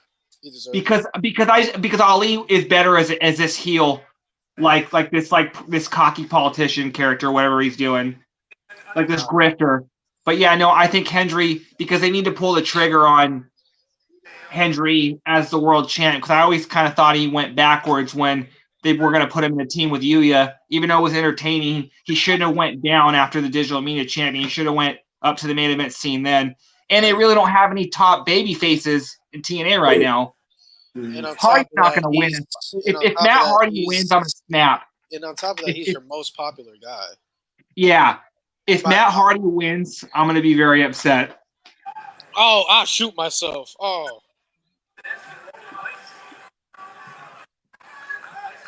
I'm sorry. Like, if y'all like this, cool, but I don't. I don't like Underground. Yeah, but you're right. Joe Henry technically is like he's their most popular. He should win the. You just have to capitalize on that popularity, man. Like Joe Hendry's is getting coverage from Drew McIntyre, and then they're making memes of the Clash of the Castle shit with Joe Hendry's song. Like you have to capitalize on it, man. Not only that, but Joe Hendry, that man could go in the ring too. He has the character and the charisma, but he's not a bad in-ring worker either. And he's like he's got size, yeah. Dude, yeah. He's athletic. I saw that kick up. I saw that kick up. Jesus. Okay, they really did a stoppage like that. That was dumb. Okay, I'm fine with that though.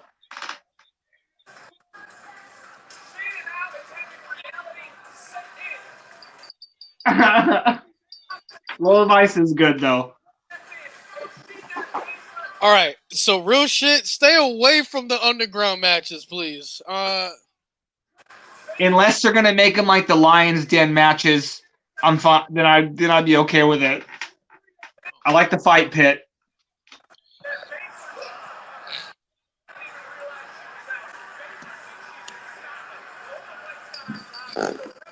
Say his name and say his name. Man, that's he crazy. appears. Really I believe in Joe Hendry. Hey, that's great. It's crazy, man. Shannon Bays was really about the job. 2 pay-per-views in a row. She's going to have a clash, too. But yeah, there you go, right there. It'll go Joe Hendry, Ali, and then Santana, and then Macklin, because they'll have history as your next 4 Impact champs. There you go.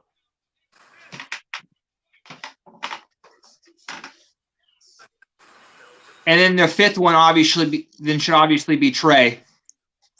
Oh, you think Trey Miguel ready? Yeah, because I think he's ahead of Bay and Austin, who also I think will be world champs. Ace Austin, man, I really want him to be world champ. He's come a long way, and I wouldn't have a problem with Giabi and his valet when he does become world champ. Oh, for sure.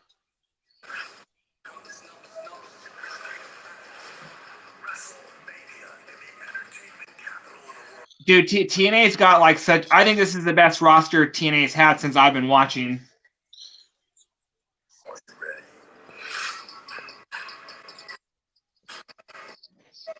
Oh my god! Say he appears. Cody Rhodes is making an appearance on NXT this week. So Who? Cody Rhodes. Oh. Hey, did y'all see on Twitter? Shit. As soon as Kalani won the title, Tasha Steele said, hey, since TNA management over there make it happen. Tasha Steele's and Kalani? I'm all for it, man. TNA and NXT should run a show during Mania weekend. like that. Like, give me the Rascals versus Gallus. Man, it's a lot. I come from a long lineage of fight, battling with everything they had, from every inch of the. That's transformation. Man, Cam, just imagine this, Cam. Jade Cargill world champ, the Good Brothers tag champs on Raw, and then God tag champs on SmackDown, bro. What do you say? At that point, it looks like I'd be all elite for life. At that point, it looks like I'd be showing the hell out of AEW at that point. There you go. You say you're all elite. There you go. You swearing again. If you all elite, you gonna get lost in the shuffle. How we were talking about like people having I was saying like a call for more short-term reigns. After listening to that promo on Friday night, I wouldn't have a problem with Piper Niven beating Bailey. That was a damn good promo, and Piper deserves more respect and like better booking than she's getting. Oh, Kalani! Whoa! Sexy Red should have won that match, but that's just she should have been in there and she should have won that match. And then Javon Evans should be a faction, Javon Trick and her. I watched that match from a couple weeks ago. That should be your top group in the. Oh, Kalani. Okay. I forgot what I was saying. I lost my train of thought. I cannot wait.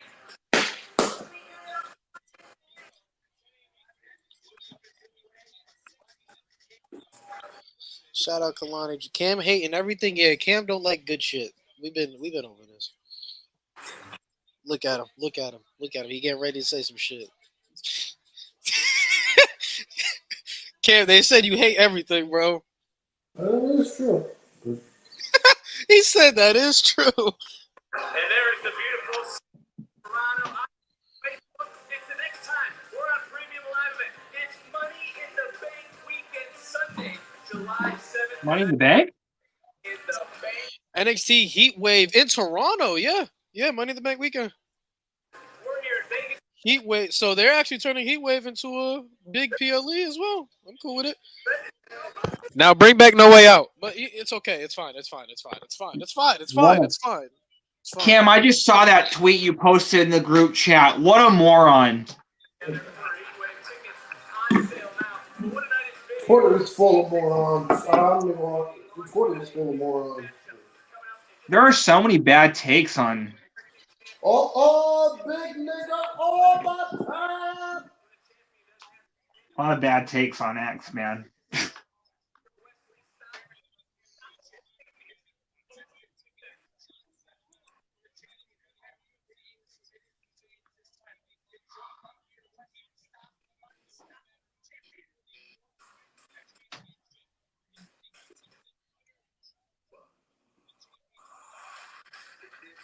They never book triple threats anymore. At least I can remember when the champion doesn't get pinned.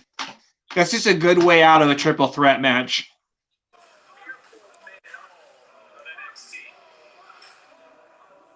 Like if Wesley pinned Joe Coffey, I wouldn't have a problem with that. 230 million on a culture where strength is no revenge, but expected. And I stand head and shoulders. 6'6", over 300. Could Obafemi be the men's breakout tournament champion? Obafemi. Jeez. Obafemi, the men's breakout tournament winner. This guy is ready yesterday. Obafemi is executing his breakout tournament contract. This guy's huge, dude. Obafemi's huge. Obafemi's a fucking dog.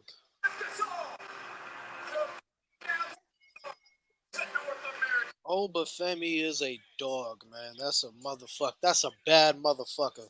That's He all should you be know. because again, certain things in wrestling are always going to get over. He should be the next guy that comes in and like smashes someone on the main roster in his debut. Don't worry, he will. That time coming. That time is coming. Big nigga Oba. Like I said, it's only a matter of time until he whoops Trick's ass. I mean, you know what I think happens in this match? Part of the problem, I think, on the main roster is I think they're being too loyal to some of these older guys. These over 40 cats are taking up too much TV time. Wesley, baby. I mean, I think we get the Rascals appearing in this match. I think we get Nash and I think we get Nash, Carter, and Reed. not Nash Carter. I think we get Zach. Excuse me. I think we get. Wait, you think that they'll let Wentz back on NXT TV? Huh? You think that they'll let Wentz back? They'll let Wentz have a match? Since didn't they fire him? Not having a match, but I can see him making an appearance here, like helping him fight off Gallows or something.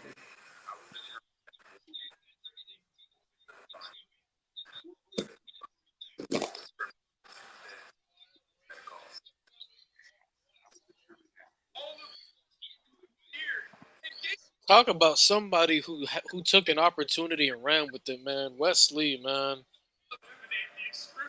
That's true. One of the greatest. A man close to the sun, but I still rose to the ashes.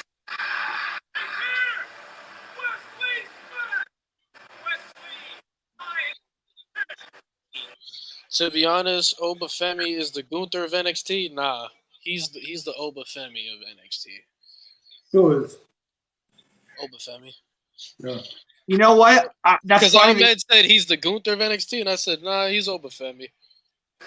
No, but I was just comparing those two in my head just because I was saying that I think Gunther really did lose something when he like got all skinny. I thought he was way more intimidating when he was bigger. Obafemi's like Obafemi. It looks like he would like. That's what I'm saying. He needs to smash you. Hey, it's Marab Dewalishvili. Forrest Griffin. Marab Dewalishvili. God, Forrest Griffin was Forrest such. Was Griffin. fucking, Shout out Forrest Griffin. He's gotten so skinny, man. that fight with him and Stephen Bonner from the first UFC Ultimate finale was so good. Let's go. Hey, Jamal Hill's right next to him. Hey, Wesley, he's coming out right now. My favorite Also, NXT superstar. Forrest Griffin deserves so much respect the way that he just dissected Rampage that fight. I could not believe that shit.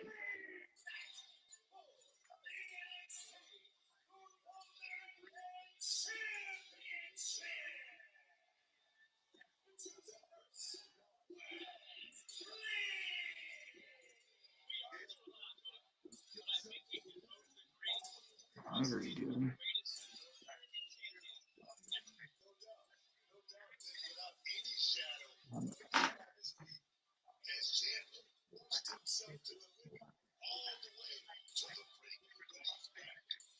Hey, now that Ricochet is going to end up leaving, I'd say slide Wesley into a spot. And I think Wesley can do more with it because he can actually talk.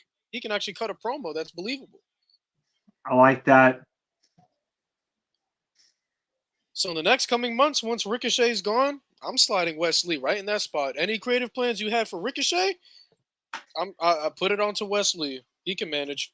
And he's better than Ricochet, in my opinion. And since we're doing switches, I have one different company. Can we please switch? Can we send Serena Deeb to ROH and put Athena on AW TV, please? I agree. Serena's boring. Let's get Athena on TV, please. Serena's boring. Let's get Athena on TV, please. Serena Deeb is a great wrestler, though. I'll give her that. She's a female Dean Malenko. That's a perfect comparison. She's a phenomenal in-ring worker, but she is boring. Notice how Gresham, even though it's a wacky Lucha Underground character, Gresham had to make a character because you could argue that Gresham was boring. Oh yeah, he was boring.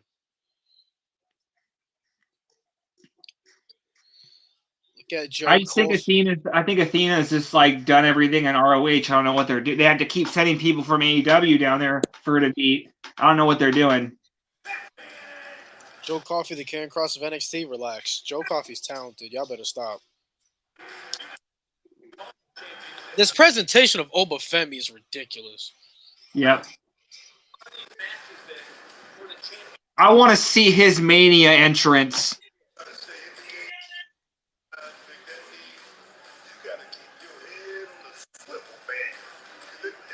Oh shit. 3 seconds. It's over, man. So as defendant, American title under triple threat rules from advantage. Obafemi does not need to be factored into the decision to lose his title here tonight. At NXT Battleground inside. Yeah, I like Joe Coffey. Yeah, Joe Coffey's good. I don't know why people are hating on him. Who's hating on him? Oh, you guys are like in the People in the chat? chat, yeah.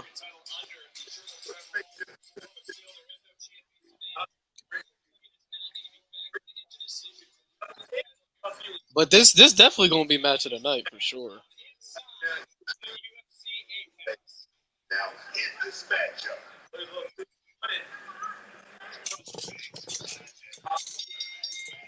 Dijak.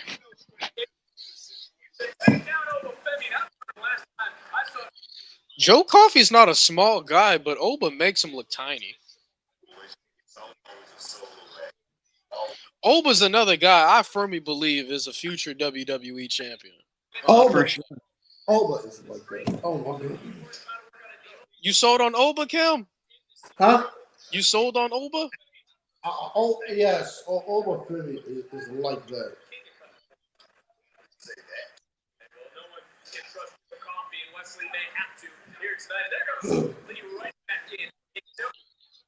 I say it all the time. Oba Philly is what they wanted Omos to be. What you mean, bro? Omos is top 5. I do love Omos, but like on a serious note, like Oba Philly is what they wanted Omos to be. Like a big dude who goes in there and beats the hell out of it. That I think that's what they wanted Omos to be, and that's what Oba Philly is now. No, Ola could be like their next Batista type. You know what I mean? Their next just like monster. You know what I mean? Because I forget who asked it in our one group chat. There's tiers like 7-footers, and then guys that are, you know what I mean? Because 6'6" is big, but it's big nowadays. You know what I mean? Yeah. There will, even though he's not my favorite, no one has ever moved at the height of the Undertaker and Kane since then, or I don't think ever. It's hard to move that. You know what I mean? To move that fast at that size with that much weight.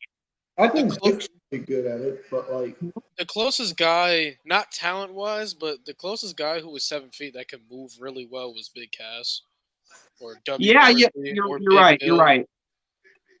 He's had so many fucking names: Big Cass, W. Morrissey, Big. I really liked him as W. Morrissey. That's a great name. I really liked him as W. Morrissey. Like his match with Moose at No Surrender is to me is still his best match to date. He's on the long list of stars that AEW. I mean that TNA have made. Will have TNA have turned people into stars. He's on the long list. He was really good. They just turned AJ Francis into a star. AJ Francis. I mean, I knew they were going to throw the digital media title on him as soon as they signed him. He's perfect. They're smart. He's perfect. Exactly. See, that's what I'm saying. TNA has smart people. They just need more money. Little by little, they climb this far. They can climb a little longer. Because remember, at one point they had no fucking money. Yeah. No, but I always call TNA are the Tampa Bay Rays of wrestling. Like they have the worst funds, but they somehow churn out Cy Youngs and stars that people will sign. So they have a great scouting department. AJ Francis was somebody who I was not. I was like, why? I was like, why did they sign him? God damn! Because I've seen Oba working right now. tell myself that the reason AJ Francis failed in WWE is because they had him trying to do like dives and shit. TNA took one look at that and said, "You're not doing dives. You need to be doing choke slams." Like I don't ever remember wrestling like a power guy in WWE. Like he's way better in TNA. They hide all of his weaknesses. He's not great in the ring, but he's huge. I've met him. I met AJ, BFAB, and Ashante. Is he pretty big in real life? Oh, dude, he's humongous. I talked to him for about an hour. Well, him and Ashante the Adonis. I talked to both of them for about an hour. I got advice on how to go about my wrestling career, but bro, I don't think people understand. Like AJ Francis has such great knowledge on the business. He knows it like the back of his hand. He knows exactly what to do. Like, and I feel bad because one botched really ruined his WWE run, and people wouldn't let him live it out. But you know what though? Now that you've told me that, I could totally see him having a great indie run and ending up back in WWE. He has star power. I think he's really good, man. Like he's one of those people that that's everything that's been given to him right now. He's earned it, man. Like he's got it out of the mud. Like I really respect him. He has such a great mind. Fun fact: Bray Wyatt was actually a big fan of Hit Row. Okay. Believe it or not. So there was a lot of people that believed in Hit Row and what they were doing. They just never got the opportunities. But, AJ Francis has really got a great mind for the business. He knows exactly what he's doing. And right now, he's on the run of a lifetime. Shout out to him. Joe Coffey looks like he is one of the actors on Peaky Blinders or in the movie Gangs in New York. I like Joe Coffey's look. He does look like a Peaky Blinders character. He's got a good look. See, that's why I understand why people don't like Joe Coffey. Like, you not see what this man doing, bro? I would put him in AEW and make the Butcher as heavy because they look the same. I would make the Butcher as heavy. He does look like Butcher. Because they both look like Peaky Blinders. Yeah, I would. And they have the mustache. They have the mustache going down. I think Gallus will shine more because I think they were just not just because they're British. They were very similar to GYV, so I think they're gonna shine now if they book them right. Because that one redheaded guy in Gallus is huge. Wolfgang. Yeah, and they all can talk. That promo on Tuesday was really good. This is the best WWE book product they have. I like how they try to at least give everybody some shine. Like they try their hardest to let people grow, which makes NXT so special because even though they're a developmental brand and they're supposed to, they really do give people a lot of time and chances to grow. SmackDown and Raw, they're so quick to can people. That's what I love about NXT. That's what I love about it. Feels like that's what I love about NXT. NXT reminds me of like SmackDown in 2016. Or like with 2016 SmackDown, I felt like everybody on that show had something to do and everybody was involved in a story. That's what I love about NXT. Well, that's what I love about NXT. It feels like everybody on the show is actively involved. They're active on the it's like they're involved in some sort of story or whatever. I love That's what I was saying. They like use everyone like TNA, like that promo that ended NXT when they had all the women in the ring for the ladder match was really good. Usually contract signings are terrible or whatever. That was good. Do y'all think SummerSlam is WrestleMania 2.0? Fuck no. No. Fuck no. SummerSlam has been mid these past couple years, bro. Sean might be a better booker than Triple H. They might need Sean to help him out on the main roster as well. Sean would do a better job booking the women. No. I like Sean in NXT. The reason why is because I believe Sean is better at developing guys and making them from scratch. And I think Triple H does a great job at taking that momentum and catapulting it. So I think they've done a great job with that system. So I also think that there's something to the degree that Sean's going to give a lot of people chances who look like him in terms of size. Yeah, Mello, Axiom, Frazier, goddamn. Like a lot of people. A lot of Because people don't get no Melo attention. should be a multi-time world champion on the main roster. Yep. Same with Ilya. They The should be one, multi-time champs. the one, I don't know if you guys know, but the main thing Shawn Michaels told Melo when he got to NXT was, "You're not allowed to take any day offs because of your size. You have to Yeah, work really? twice as hard as everybody." Yeah, that's what he told him. Ilya, I like that. I think Oh, there we go. one thing I would like to see the main roster incorporate with NXT is I don't know why Triple H doesn't go to Shawn Michaels and have him book like his women's. Oh, Gallus? Mark Coffey is bald. Yeah. He had hair. I don't like the mustache Joe Coffey guy. I need to move that shit out. Wolfgang's like a better Eric Rowan.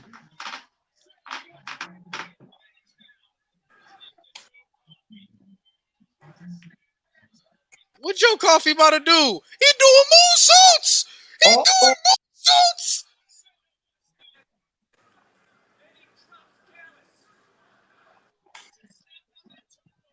Nah, Wes is kicking out. Bro, I know that's not. I don't remember that being Joe Coffey's finisher. That shit is ass.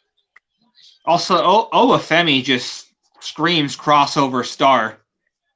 Obafemi just screams WrestleMania main eventer. No, that's what I'm saying. I want to see his WrestleMania main entrance for a main event. It'd be He's money. a fucking god, dude.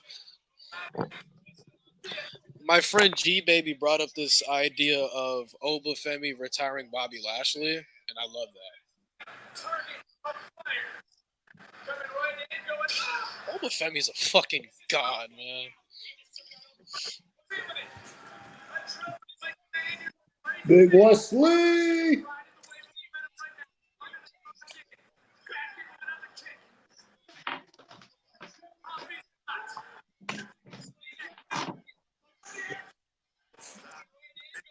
Meteora.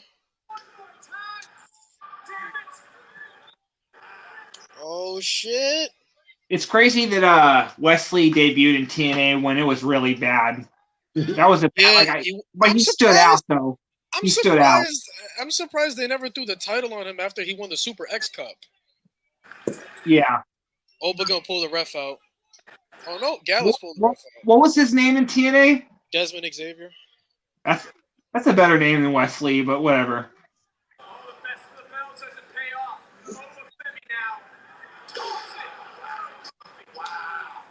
Or hell, Desmond Lee's a better name. Desmond Lee ain't bad. Oh, look at Oba. I think Oba about to pin Joe Coffey now. Now that Wesley. That'd be the right decision if Joe Coffey got the. I mean, if Obi got the win, he should pin Joe, not Wes. Because they want that one-on-one match between Oba and Wes. No, but Joe and Gallus remind me. Joe reminds me of a guy who they don't need to have gold to like say that they're going to move to the main roster. I think they should just move Gallus up anyway. Oh, the thing is so good. Oh my god. Yeah, man. Obafemi is ridiculous. Gallus should win the tag team titles on the main roster and do the Freebird rule with them.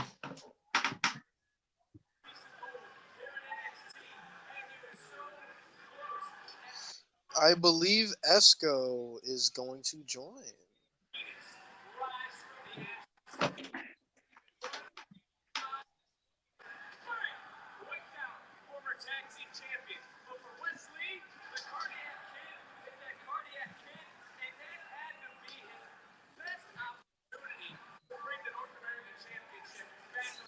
Obafemi is so good. Oh my god. They got to start with him.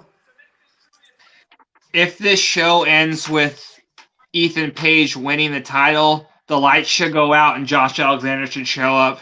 Reunite the North or have a North feud? No, he should challenge a North feud. Yeah, because then he turned his. How did Ethan leave? Oh, he did that stupid karate guy gimmick. I don't think they turned on each other though. Obafemi should he should not be this strong. He's so good. Oh my God, he's so good. WrestleMania main eventer, man.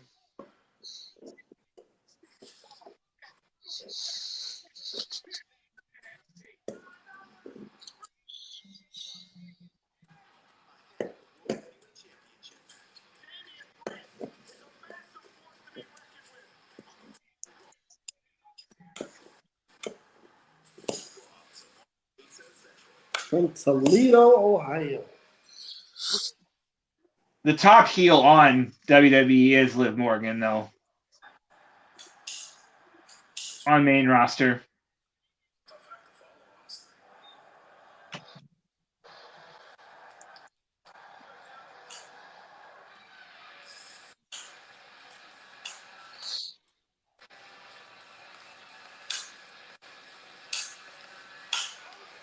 Kevin Owens and El Generico should go to AEW.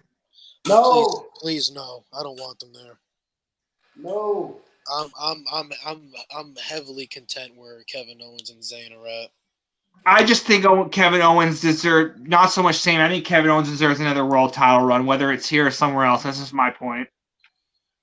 I agree with you there. I agree KO deserves another world title run.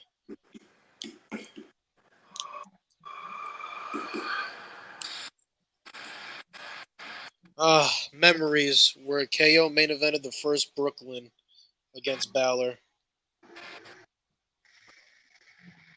The NXT Championship is on the line. The first Damn, man, this is supposed to be Kenta. Kenta didn't get hurt.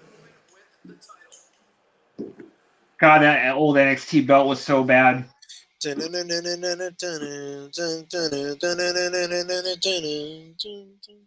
That old NXT title, unique, I'll say, very unique. You know what title I really like? How we doing, buddy? No. Lewis, you know what title I really like? Everything's been good as hell. Remember the Gift of the Gods title in Lucha Underground? I love that. I love that. Thank belt. you. That was a good fucking title, dude. I love that title. And you know what I loved about it is how they said it. They made sure it would, because I think at first people thought like, oh, the Gift of the Gods is like the Money in the Bank shit, but Dario Cueto was like, nah, bro, like this isn't a title where you can just sit on. Like if you're not gonna use it, you're gonna have to defend it. Bert, yes, I've said this. And I love that shit. I would like to see Money in the Bank. I would like to see Money in the Bank turn into a Gift of the Gods type thing. What they do. When Fenix won the Gift of the Gods title and then he used it on Mil Muertes and then beat him, fuck, dude. You know what though? I don't mind that. Or I don't mind if it was like the G1 briefcase where you have to defend it. I don't mind that either. Because I'll tell you what. What? I'm sorry, Bert. By the way, it's a pleasure to finally meet you. Your TNA work is phenomenal. I just want to say, if we ever get a chance, Lewis, I'm pretty sure you've checked it out. The Rey de Reyes tournaments, if they do it if they're able to do something like that for like King of the Ring, or like just have something, it'll be great. And I just want to say too that Gift of God Championship is wonderful. And I'll tell y'all this right now. I would not be surprised if Jordan Grace and Roxanne Perez steal the show. No, this is no disrespect to Ethan Page. He's a great talent, but everybody's going to have their eyes on this match. I'm looking forward to it. Personally, I hope they end it with a draw, just because I don't know. I don't want to see. Obviously, I don't see Jordan winning, but I don't know. I don't want to see her lose right now because she's got way too much momentum. She's like the best champion in TNA right now. I think she's ahead of Moose in terms of the top champion. Would you accept if like she's in the crossface and like she doesn't tap out, she passes out? That's fine. I would like that too. Right, Matt Thunder, yes. NXT does need to sign Calvin Tankman. I don't know how he's still a free agent. That's what I want to know. Oh, Calvin Tankman? Yeah, I don't know why he's not signed to a company yet either. Calvin Tankman is the definition of a bad motherfucker. Yes. Where's Hammerstone been? Isn't he signed with TNA? No, I know. I'm saying like he hasn't. We're talking no. TNA. He hasn't been on TV in a while. Calvin Tankman is just fatter Obafemi. They both got aura though, so don't worry about it. No, Calvin Tankman. No, I've seen Calvin Tankman live. That's a bad motherfucker. That's You a don't bad want. boy right there, man. That's a bad boy. His match against Suzuki, I saw, man. Man. That's a bad motherfucker. I got a chance to watch live. This is when I first watched DPW live. I watched his match against Alex Coughlin in Jacksonville, North Carolina, because that was the first DPW show I went to. Bruh, the chop fest, the chopping sounds you heard on the internet, twice as loud in person. I Like, hope because I think it was Io who brought it up in our other group in our group chat. I would love if Ricochet did like an indie tour first, and I could see him showing up at DPW first, just because they're the hottest indie right. I could see him doing obviously DPW or Prestige, since especially they're aligned now. But when he comes here, but yeah, no, he should go to the indies first. That's just my opinion. Man, if we get Ricochet here in North Carolina, oh my God. Oh, I agree. I've already tried talking to some of my wrestling coaches. I'm like, yo, y'all need to find out what my man's interest rate and income is, because let me ring announce him on his way to the ring for the PWF. Oh, I'm set. Like, we got to do it. And if he doesn't show up to MLW once as Prince Puma, it's a wasted opportunity. That's another. I think he should go to New Japan as Prince Puma. That's just my opinion, because with him being from Las Vegas, it's next to California. So you have the LA dojo there. But my issue is, what I ain't got to worry is that at least with the LA dojo, those guys don't get sent over for AEW. So he doesn't have to worry about the whole, like, Ricochet to AEW and everything, because they already got Will Ospreay. I mean, like, Ricochet, I think he should go to the Indies and go to New Japan. But I don't think he's going to go to Lucha Underground, though. I heard he had like contract troubles and everything. That's what I heard. I'm not sure if that was true or not. I agree with Cam, though. I don't think he's going to be. He would be better off in AEW because he can't talk. In my opinion, Ricochet can't talk, and he obviously is great in the ring, but you have to be able to talk a little bit in AEW, and like he can't talk. And I think with AEW, we're slowly getting to that point in AEW where it's not only about the wrestling if you want to be a main eventer. We're getting to that point where you need a character and you need a talk.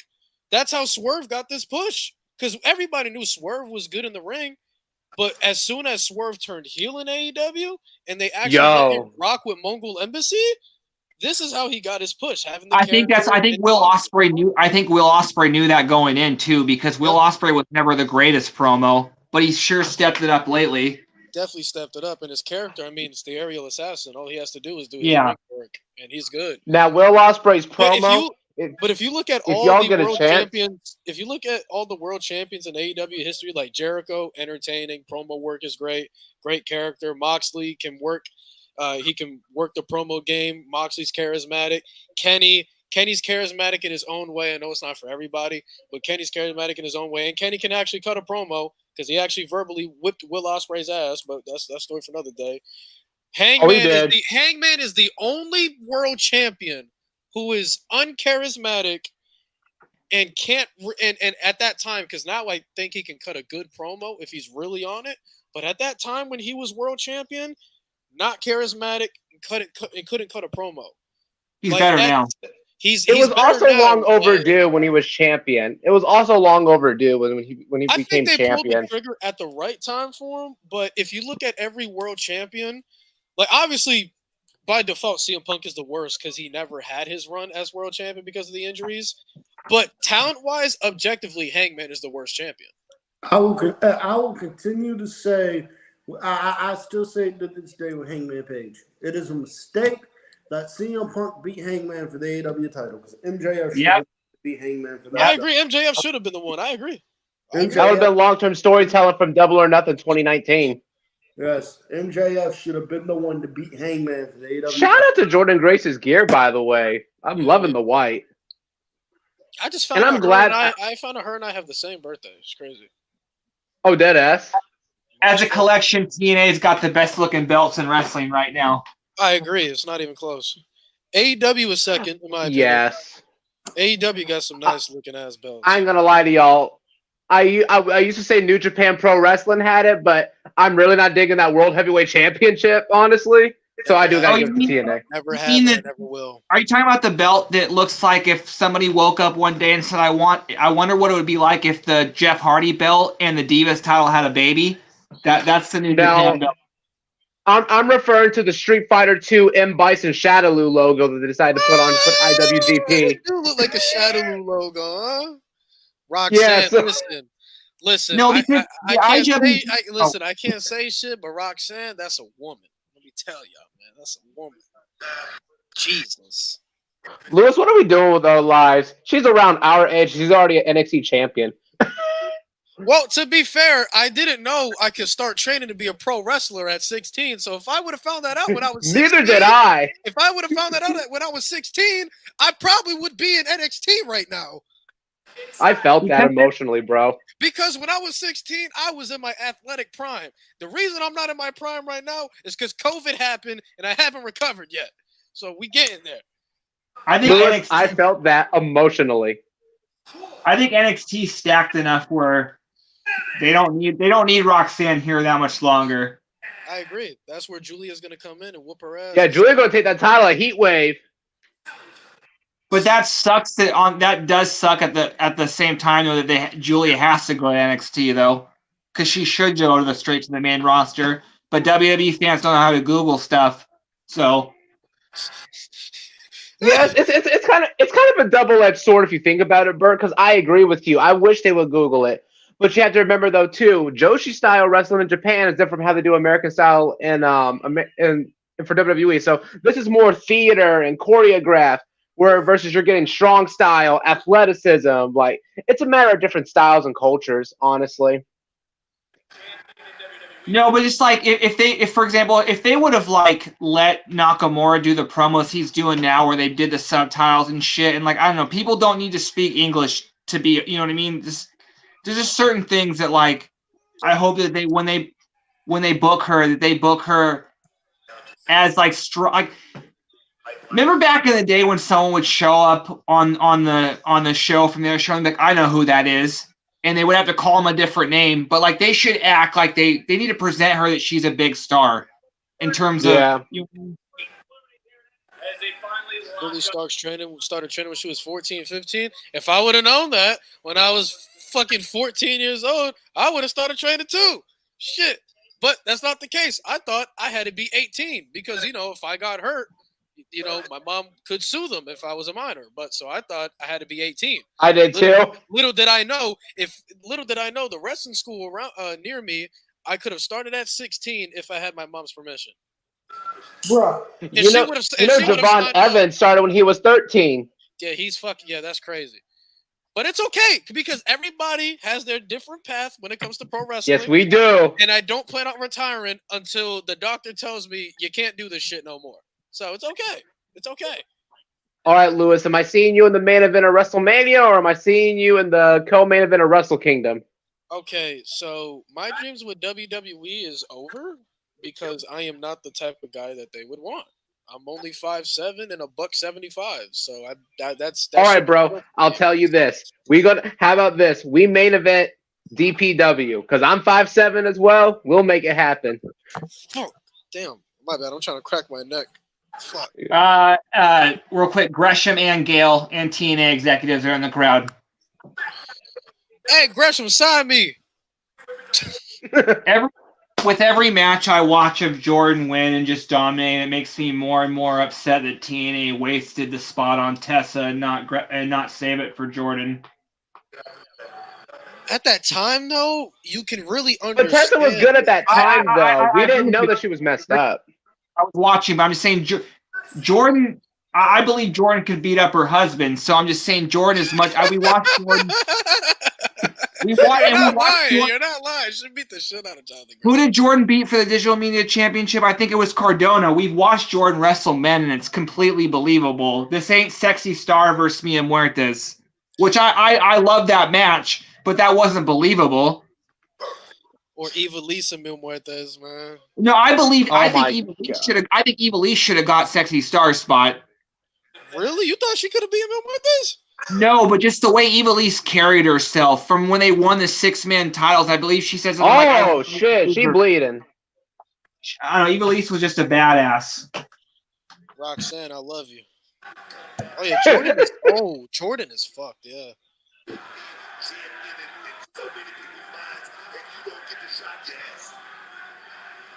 Oh. Oh, her ear. It's her ear. Fuck. Is she wearing earrings? Looks like it, yeah. That's why I can't wear earrings when I'm in the ring, bro. Now I can see like guys that they do like the small little hoop, like how Austin or Moxley has it. But if you're talking like studs and everything, like how Jeff Hardy did, ever since Randy Orton did that shit where he took the ladder or like took some shit and fucked up his gauges, I couldn't do earrings. All right, so this honestly, this is gonna add a little more to the match. I agree. Unintentionally. It's unfortunate she's bleeding. She's bleeding a lot from the ear.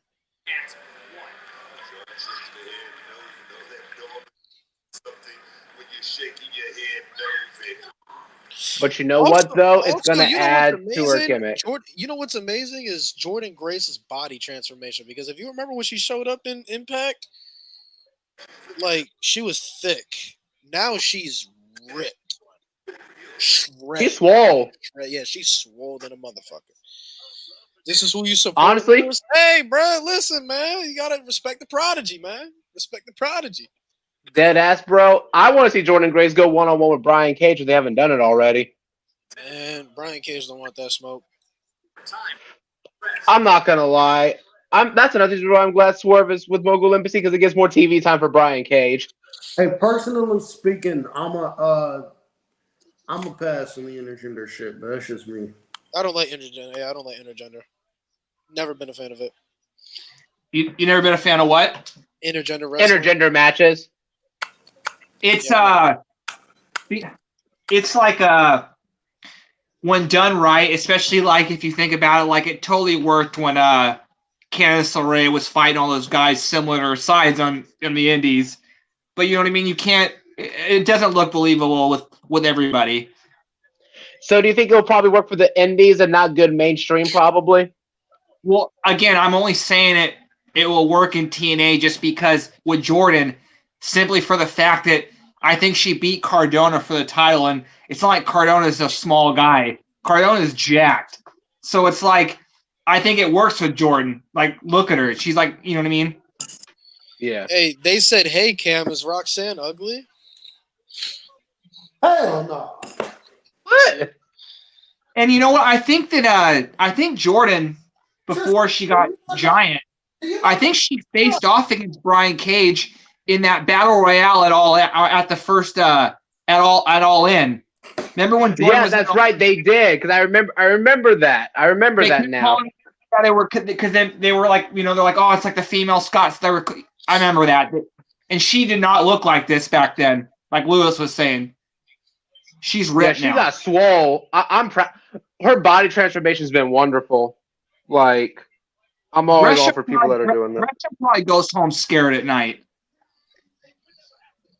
Oh, and they also did fight in Beyond Wrestling, Jordan Grace and Brian Cage in 2019.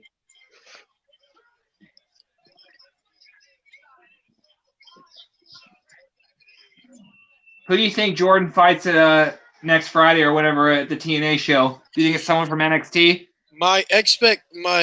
Probably not. Who I want it to be is Tatum Paxley. Who I'm expecting is Natalya.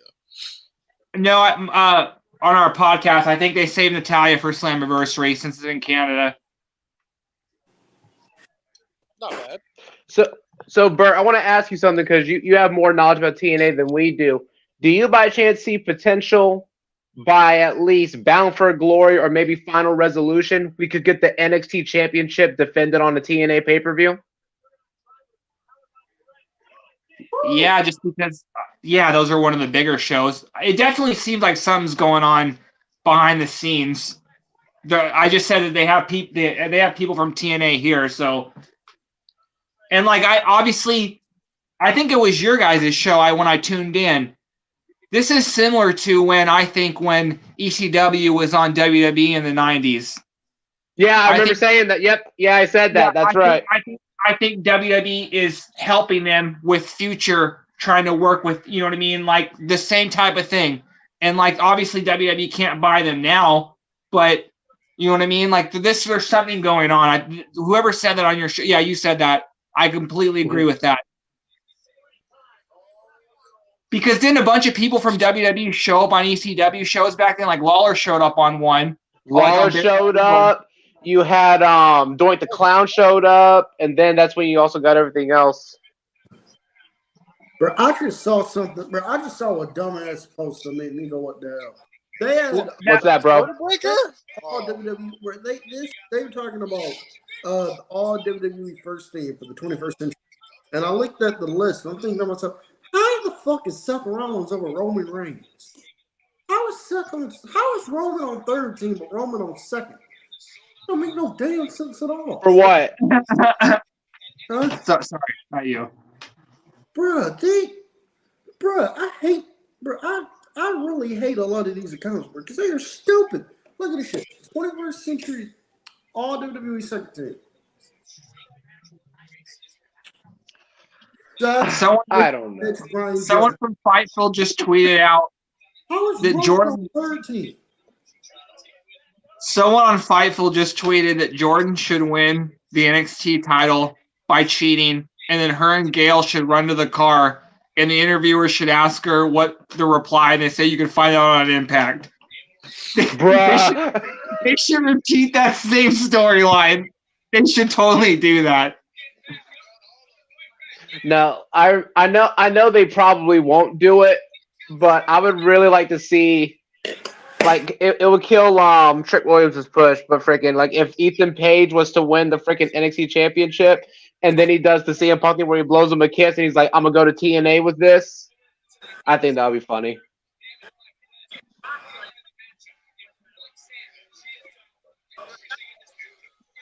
Oh, these women are killing it right now, man. Oh, shit.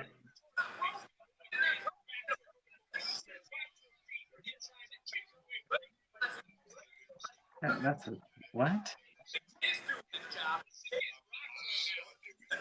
Cam, I'm loving the setup you having right now behind you, man. Getting better and better each day. Cam, you gotta collect some DVDs, Cam. Huh? You gotta collect some DVDs, my boy. This Wednesday, I'm getting that Kung Fu Panda 4 movie set, finally. Shit. For fuck's sake. I got DVDs. And then I might get Rocco. I'm more of a Blu-ray guy. I'm sorry. Fuck that. That shit too expensive. But that's why I get certain things on Blu-ray. Like I have like the Godzilla Criterion collection. I got the Rocky collection, Creed. Nice. Yeah. Like. Nice. Oh, and by the way, you're a foster's home for imaginary friends of a Courage Cowardly Dog. I agree. I'm just saying. Dude, in first grade, I used to go to Hot Topic. They would have like the little iron-on patches. Do you remember Cheese? Hell yeah, of course I remember Cheese. I'm a pretty lady. Yo, yeah. I used to freaking have a Cheese t-shirt and an iron-on patch for my backpack, and I used to rep that shit no matter what. Cheese is goated. I'm a pretty lady. I'm. What the fuck are you doing, Roxanne? Cam, you need some DVDs in the back, my boy.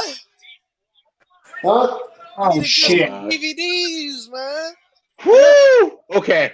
You need to get some physical media collection, my boy. I got DVDs. Where the fuck they at? Hey, Lewis, have you gone over literary elements in wrestling matches yet?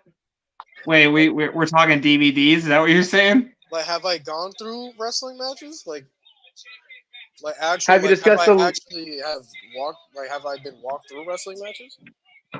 Like, have you discussed? Has your coaches taught you literally elements like comeback, rise, shine, heat? Yeah. Comeback, heat, shine, finish. Yeah, all that. Dude, the tease of them trying to do the flip power bomb onto the mat. That was pretty sick.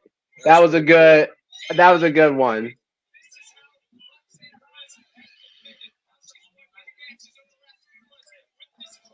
Right now, most of the matches just been Roxanne. I've noticed that, but if you think about it, you could go with the story of because of oh shit, nope, it's turning around now. Oh shit.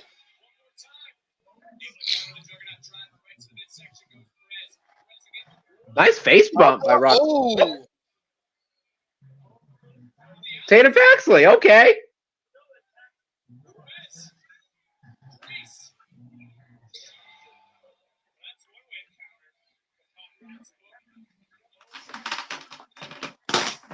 Oh, you bitch! Well, yeah, Bert. We were talking about DVDs. Tatum, one of my wives. One of my wives. What that's Dana Brooke? What kind of Dana Brooke doing here? Huh? I don't have a lot of wrestling DVDs, but I got the Frieza saga on DVD. Yo, I fuck with you already, bro. She's answering the challenge at Against All Odds. Oh, she's. I've also got the Star Wars Family Guys on DVD because those are money. This Ash by Elegance? Ew. The fuck? Yeah, I got the Star Wars Family Guy. Those are great. The fuck Ash by Elegance going on? Ash is here?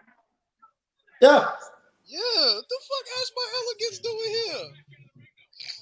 Wow. I'm not sure about y'all. The match just ended on my end, so. Hold on. I am. That was the match of the night so far. Oh, that was a sick counter. Oh my fucking god. Wow. That was an amazing counter. Out of the Juggernaut drive. Wow. The women's matches have been better than the men's matches tonight so far. Wait till the main event.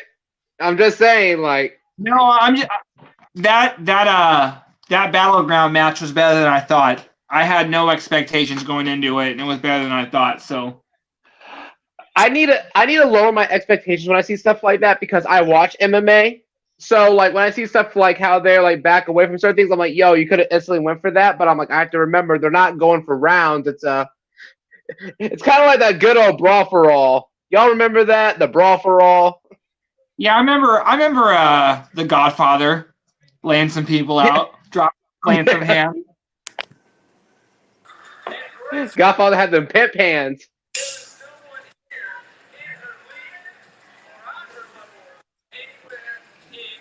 Now Roxanne should probably go to Against All Odds and so Jordan can get her win back. I would be supportive of that. It's like a series now. I'm fine with that. Jesus.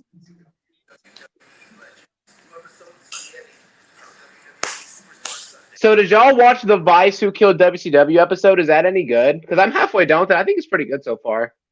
I thought it was good. I didn't check it out. I don't It's really good so far. I'm waiting for Bischoff to start line on there. That's what I'm waiting for Eric Bischoff on there to start line. But that's up there with the screw job of topics that have just been talked about so much. Man, you couldn't have booked Jordan Grace to lose any better, man. That was a great film. I think Jordan still looks good. She doesn't look weak. She still looks like a dominant champion. Took 3 people to beat her. Yo, yeah, you're right, Lewis. It took 3 people to beat her. It took 2 to distract her away from Roxanne, and then it took Roxanne. But I'm 100% for certain Against All Odds, Tatum is answering that challenge. You think so? It's inevitable. When Drew faces CM Punk, it needs to look similar to when Brock faced Randy at Survivor Series. That SummerSlam, you mean? Are you talking about when Brock beat the shit out of him? Yeah, Drew has to beat the shit out of CM Punk, because the way he lost his title that made Drew look so weak. Oh, what? I don't think it made him look weak. I think it made him look prideful. No, well, just anytime someone loses a cash in like that quick, I don't know. that kind of short title reign is just always a bad look, in my opinion. He went through a war with Seth Rollins, and then he got his ass kicked by Punk, and then he got cashed in on. I mean, I don't think he looked weak. I just think the story it made him look like a hypocrite more than anything. Because the entire build-up, he told Seth to focus on him because Seth was spreading himself too wide. In the one moment where Drew was supposed to focus on himself, he focused on Punk too much. Hey, That's true. It's irony. Bert, my man, you are cooking, which is why I say get rid of the surprise Money in the Bank cashiers. Bro, shut the fuck up with that shit. We're not pushing. This isn't a podcast. We're not pushing your bullshit, Cam. Not fucking doing that. Get rid of Let the me fix surprise this fucking Money in the Bank. layout so we can show this. Well, no, but you know what though? But the idea of having something, you would think in the idea when in wrestling, since it's predetermined and you can plan these big matches, the idea of wasting on a surprise cash in is stupid. Whoa! Whoa! Asked by Elegance, my nigga. I don't think you said her name right. Asked by Elegance, bro. There we go. What's going on? Cam is pushing his Money in the Bank propaganda again. I agree with Cam, though. I agree with Cam. No, we're not doing this. This is not a podcast. We're not pushing Cam's stupid bullshit. This ain't wrestler's court. This ain't wrestler's court. This is Thursday. We're not pushing Cam's shit. Hey, what's the score of the game? What's the score of the game, real quick? I don't want to look at my phone. What's the score? I got you. I'll check it right now. Bro, Celtics 95, Mavericks 83. God damn it. Damn it. Fourth quarter, 7 minutes left. Cam, we're not No one wants Boston to win. Cam, we're not pushing your bullshit. Leave Money in the Bank alone. Bro, Cam need to be stoned for this. Get rid of surprise cash in. No! Then what's the point? Just do a number one contenders match. Nope. I want to share an idea with y'all real quick. So y'all know how like in the War Games match, y'all have to wait for like all the team members for the match to start? Yeah. What if they did the Money in the Bank match like that? Like the briefcase is up in the air and stuff like that, but everybody has to come in and stuff like that, and they have to beat the shit out of each other till the last person comes in. Then they drop the briefcase. Then you have to go in and grab it. You see, here's my only problem with that. I don't know how to say this. I'm not a huge fan of ladder matches like that, so I don't know how much I can. Oh, really? I don't know how I could sit there. I don't know how I could sit there, seeing them wrestle for like 20 minutes without a single ladder coming in, and then. I'm surprised with you being a high flyer. You're not a fan of ladder matches. That's rare. Well, the thing is, though, with ladder matches is I feel like at times they try to do too much, and I'm not. That's true. With that. I'm not with that. But, hey, getting sexy. Getting sexy. Yes, sir. Cam, look at that view. You motherfucker. Yo. Cam catches strays from me. Cam, I'm sorry, bro. Sexy and Lola I just dropped by to say fuck trash by Elegance. Hey, shut up. Yo, Lola and Sexy on screen at the same time. Shut up. Everybody, shut up. Those are your next tag team champions.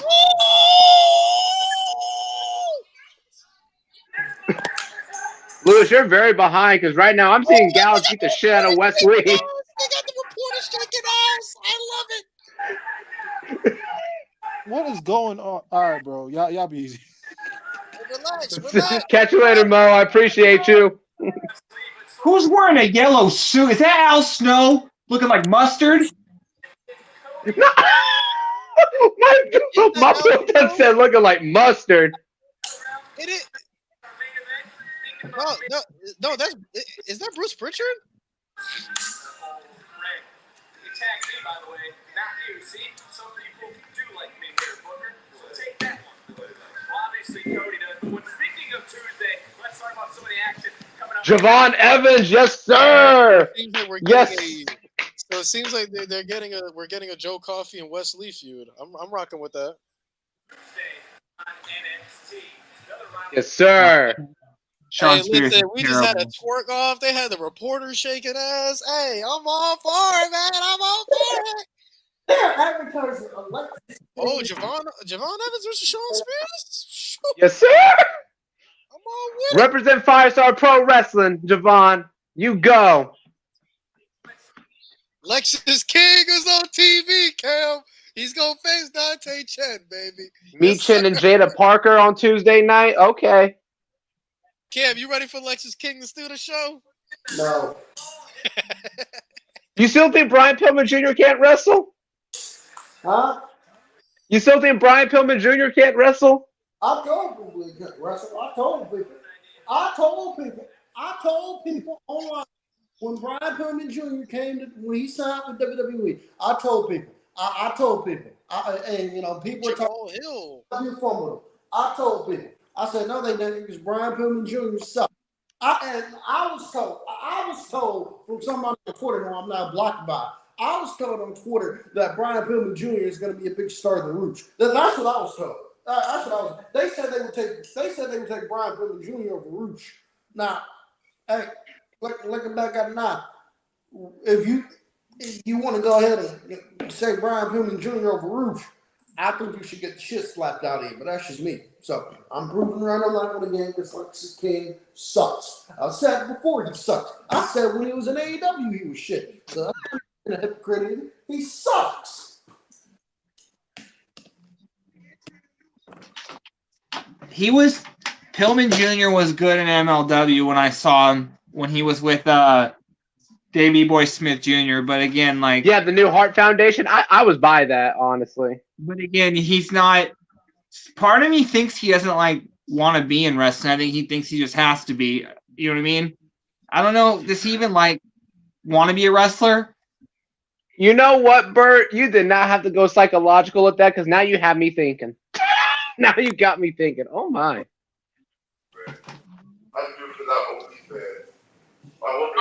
So are we just not going to deny that y'all did not see my coach Steve Carino out there trying to break up the fight either? Steve Carino was there? That's cool. Coach? Yeah, Steve Carino's my wrestling coach. That's cool. I forgot he was with WWE as well. What? At the Carolina Wrestling Academy. Kenny Dykstra. Ooh. Oh, Kenny Dykstra? Okay. If they fight Mandy Rose. Yeah, Steve and his son Colby, they run the Carolina Wrestling Academy with Jakob Hammermeyer and everything. Because Steve actually has a housing out in the beach in Emerald Isle, North Carolina. What do you guys think of the show so far? Look, it's great. I heard so. Yeah,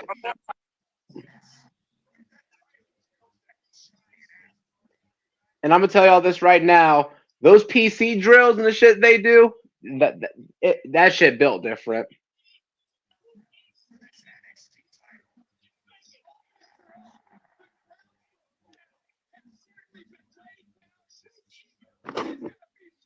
Is it sad that I have more faith in Ethan Page in WWE than I did when he was in AEW? No, because I personally always felt like Ethan Page is a dark horse guy that has a lot of potential. Was just never Ethan Page, I don't even think he won it, to my knowledge. Did he even win the TNT Championship? No. Nope. Here's the problem. I think Ethan Page has incredibly good charisma, and I think he's really good on the mic, man. I really do think the sky's the limit for him. I think the problem with him in AEW is the more people, because I don't necessarily think a lot of people in AEW pay attention to TNA. So I think the more people that AEW signed from like New Japan, Ethan Page just kept falling like down. You know, I'm curious. So we crowned one new champion. We got no title changes yet. Just saying, it could be possible. Would they pull the trigger on Ethan Page? Bro, I'll be hype if they do, but I would feel bad for Trick Williams, but I think Trick could bounce back. Hold on. Let me listen to this theme. Hold on. Well, Trick could be a 2-time champion in NXT. He doesn't have to like lose and then like automatically bounce to the main roster. You're right, Bert. I think we need to have Bert back here on the show. I love his analogy and his views on wrestling. Bert is awesome. Bert is awesome. That's it. We can put that on the pro wrestling tees. Bert is awesome. Nice.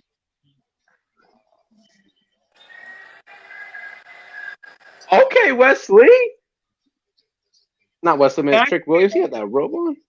Kim, did you say it? Did you say it in our group chat? But I thought the shit that they were doing with AEW with Ethan and that what's that? Dan Lambert was pretty good. They were getting legit heat. Yep. That was good shit. They were getting heat. I'm gonna say it too. I loved it when Ethan Page and Scorpio Sky were a tag team. And they should have won. They should have won the tag team champions. Did they win the tag team titles? I can't remember. They did. Wait, Bert, hold on, wait, guys. This just went over my head. So we saw the backstage segment with Wes Lee, right? With Gallo. Yeah. Right. The Rascals, it's gonna turn into a 3-on-3, and the Rascals are gonna save him. Yeah. That'd be money. Oh my! I'm all for it. Oh shit! Give me NXT and TNA having split into trios belts. I'm gonna just say it. I will be down if they did an NXT or WWE TNA when worlds collide. I'll be down for that. This is my NXT champion. Proud of him. No one has like organically risen like him in a while. Unlike you can say in like any promotion with the fans. I love Trick, man. I love Trick. Fuck. Give him like a year, like another year here in NXT to like get more polished, and then I think he's ready for the main roster and he'll be a huge star. Only thing he's missing is he just has to be a little more crisp in the ring. That's it. Yeah, that just takes reps. But what's crazy is Trick. He just started doing these long form matches. Before that, though, he was in relatively short matches. But now he's getting more into the groove. Ethan will be able to like get a good match just because Ethan's great in the ring. There's no doubting in Page's in ring work. Ethan fucking Page. I love Ethan Page, man. You know what? You know what would be a cool thing? Can you imagine? I would like to take Ethan Page to a time machine, and I want to put him in 1998 ECW. I think he would kick fucking ass. Like a Can you Shane imagine Ethan Page going? Imagine Ethan with Shane Douglas and Taz, Rob Van Dam, Sabu, Jerry Lynn.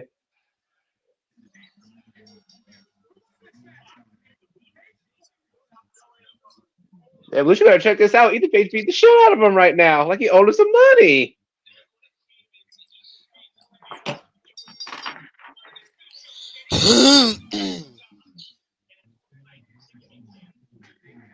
Yeah, it needs to be studied why he couldn't break out in AEW because it's not like he can't talk, it's not like he can't wrestle, it's not like he doesn't have charisma.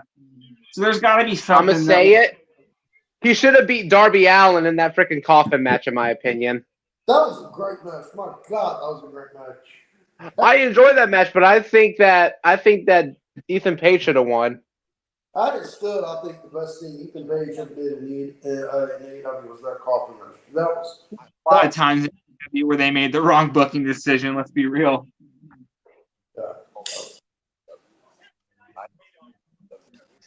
It goes back to Sean Spears not beating Cody after he walloped him with that chair. Wasn't that also the same match where, like, didn't he lose by a figure four because he was in pain and he had his shoulders down? I can't remember. Cam, you know what I'm talking about, right? Where he was in pain and he just fell down for the three? I think so, yeah.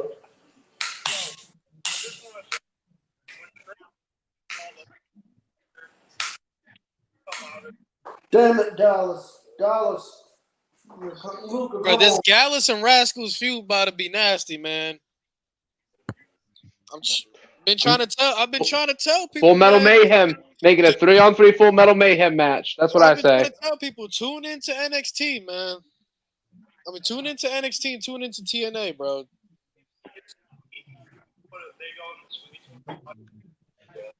Now TNA's on Vice, isn't it? Not Vice, man, on Access TV. Yeah, Also, I know they the channel. That's what sucks is that I don't have Access TV. I believe you can also get it on YouTube, right? With a membership. No, it's not. They got rid of that. It's just on their app is live now though with the show. They got rid And of Oh, so I and can how actually many get. dol- and how So I many can actually watch. dollars- I can watch their episodes with the app then, the TNA Yeah. app. It's like $10 a month All right. too. $10 a Oh month? shit! What the fuck? And you get and then you get all their you get all the non pay-per-views, but you could also pay like a one-time fee for the year, which is like 100 and something, and you get everything plus all the pay-per-views. But yeah, $10 a month, and you get all the specials, live TNA. Okay, that's all the not bad at all. I'm looking at it right now. Hold on. See what I think TNA what would benefit every wrestling WWE cornered the market because when you don't have to sign up for a streaming service, it's just wrestling. It's more appealing. Like if that's why obviously AEW is going to go to Max. If TNA could get on Paramount, that'd be one of the other ones. That'd be dope. That'll be good because that means you can advertise them on CBS. Yeah, as it is, $10 a month is not a lot of money for all, what you get. And plus, I get Paramount Plus for free anyway with my Walmart Plus membership, so I'll take it.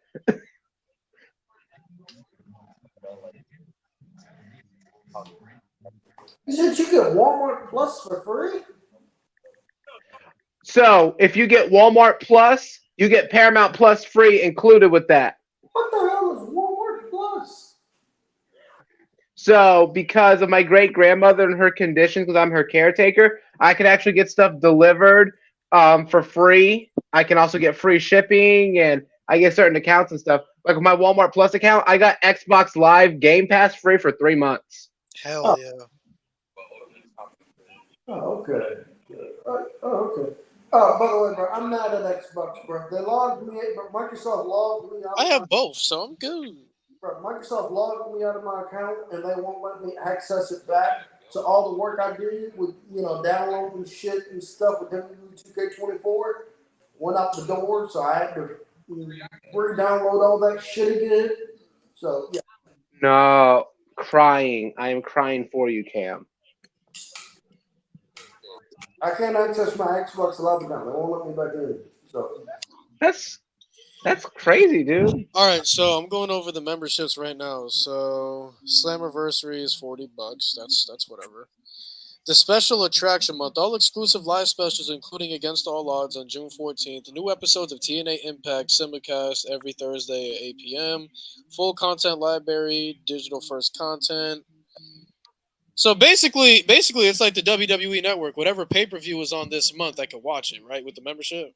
Yeah, but you just don't get the 4 like big ones, like unless you pay for like the yearly membership. Yeah.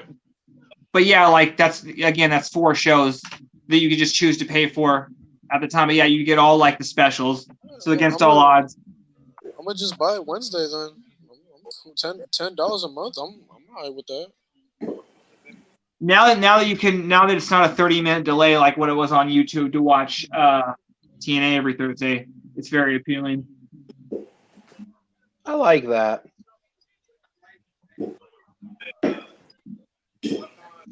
It's at my my best friend's house because before I graduated high school, we would actually exchange wrestling DVDs because I still do that shit.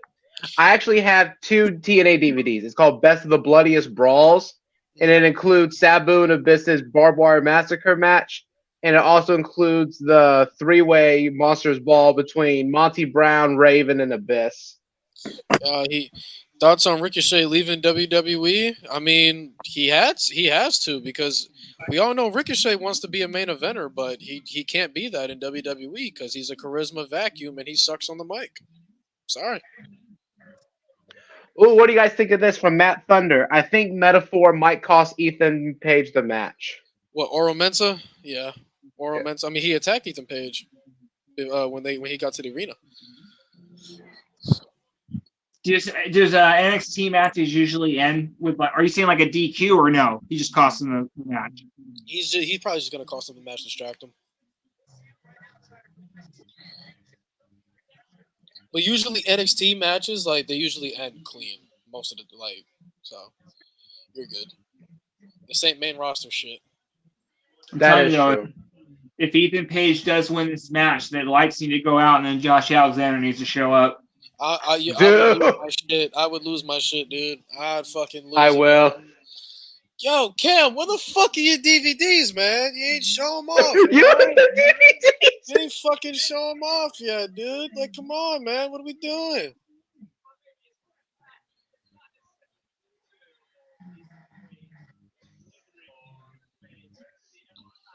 So, what are y'all's thoughts on when Dave Meltzer was saying that Williams is just like average at best? Fuck Dave Meltzer. That's But what I that's what gotta I'm say saying. about that. Things can change over time. Like let's hear his opinion in a year. You know what I'm saying? Because and it's not like Trick is showing like he has no like the willing to get like he's not willing to Trick is get better. still new to this shit, though. That's the Exactly. thing. Like he's been doing this for like 2 years now. And I disagree with his opinion, but I also don't understand why people take his opinion so like he's only one person's opinion. Yeah. He's only one opinion. I think it was Lewis. Wasn't it you, Lewis, that says, with a man whose office that looks like this, I don't want to hear your opinion or something like that? Wasn't that you? Yeah, that was me. Yeah. I don't give a shit what he has to say. I genuinely don't. Like he's out here giving 7-star matches to a dude who no sells every fucking move. Like, Ospreay's match wasn't the 7-star one, but okay. oh yeah, he gave it to Kenny and Okada. I forgot. I agree with that. Though I still think, and this is my opinion, I still think I think the match where was a draw was better. But I do think those were two of the best matches I've ever seen. I don't need Meltzer to tell me that. Hey, Alfred King. Okay, you can take him back. I thought you were talking about Jason. I was about to say, Dave Meltzer might be right on that one. So. Wow, Dave said that. I'm gonna just say it. Dave Meltzer, like, he's not. I get why people understand and respect his opinion, but I don't think I'm gonna say it. I don't think he has sources. And I think that when he says that he has sources in WWE, I think it's literally people that are just telling him stuff, but they're bullshitting him. But don't you talk about Dave's? Don't talk about Dave's baby boo boo bear, Will Ospreay, though. I don't like Dave. I'm an Ospreay guy, so I'm an Ospreay guy too.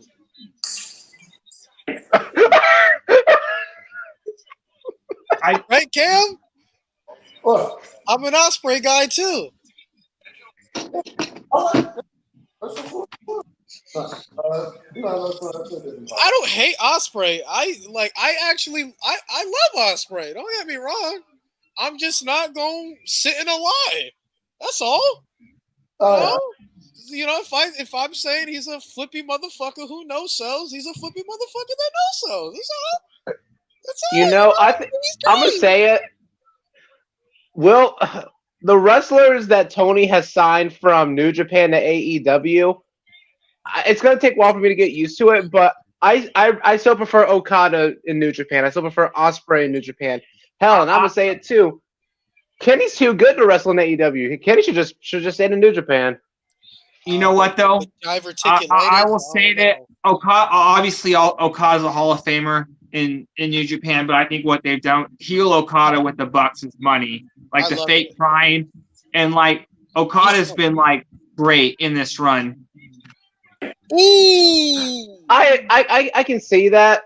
I guess with me, like I can tolerate change, but I guess like with me, because like I've seen Okada wrestle since 2012 and seen how he's grown and everything. So it's just kind of like weird for me, but it's kind of like when I mentioned to you about like with Julia, like culture change and how it just goes through and everything like that. And side note, Ethan Page's facial expressions and when he does stuff in the ring is so fucking charismatic. I love it. I just think to a certain degree, Okada outgrew New Japan, and out of the two, and now that with AEW, now that there's two major companies, and if out of WWE and AEW, AEW style at least is somewhat more to New Japan style in terms of ring work. You know what I mean? Like I think WWE would have ruined. Honestly, I don't think they would have ruined him. I think they would have gave him the AJ Styles treatment. Wow.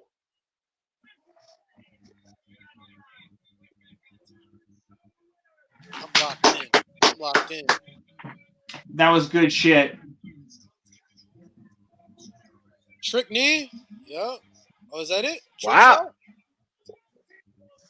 Okay. So wait, what time is it? 10:35 p.m. Is this something else that's gonna happen? If there's something else that Well, happens, don't spoil it. Because I'm a oh, little. don't worry. I'll let you know. Yeah, just tell me if something's happening, but don't tell me what's happening. I'll let if they shows the credits and it ends. I'll let you know though, Lewis. Okay. All right, that's fine with me. You know what? I'm gonna say it. I like this. This was a good main event match. It was a good show all around, too. It was a solid showing for Ethan Page. Solid showing for Ethan Page. You know what? This makes me have more faith in Ethan Page than I did when he was in AEW. 100%.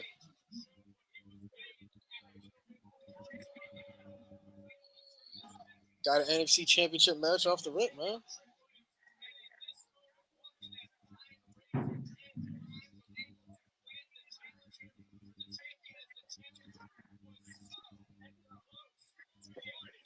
Sexy Red is with Trick Williams. Hey.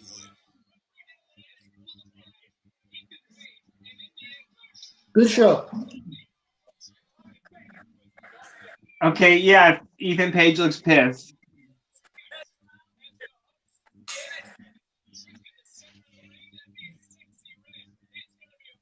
Surprised they're not going to have anyone else come out though. They got to do something. All right, they're showing the credits.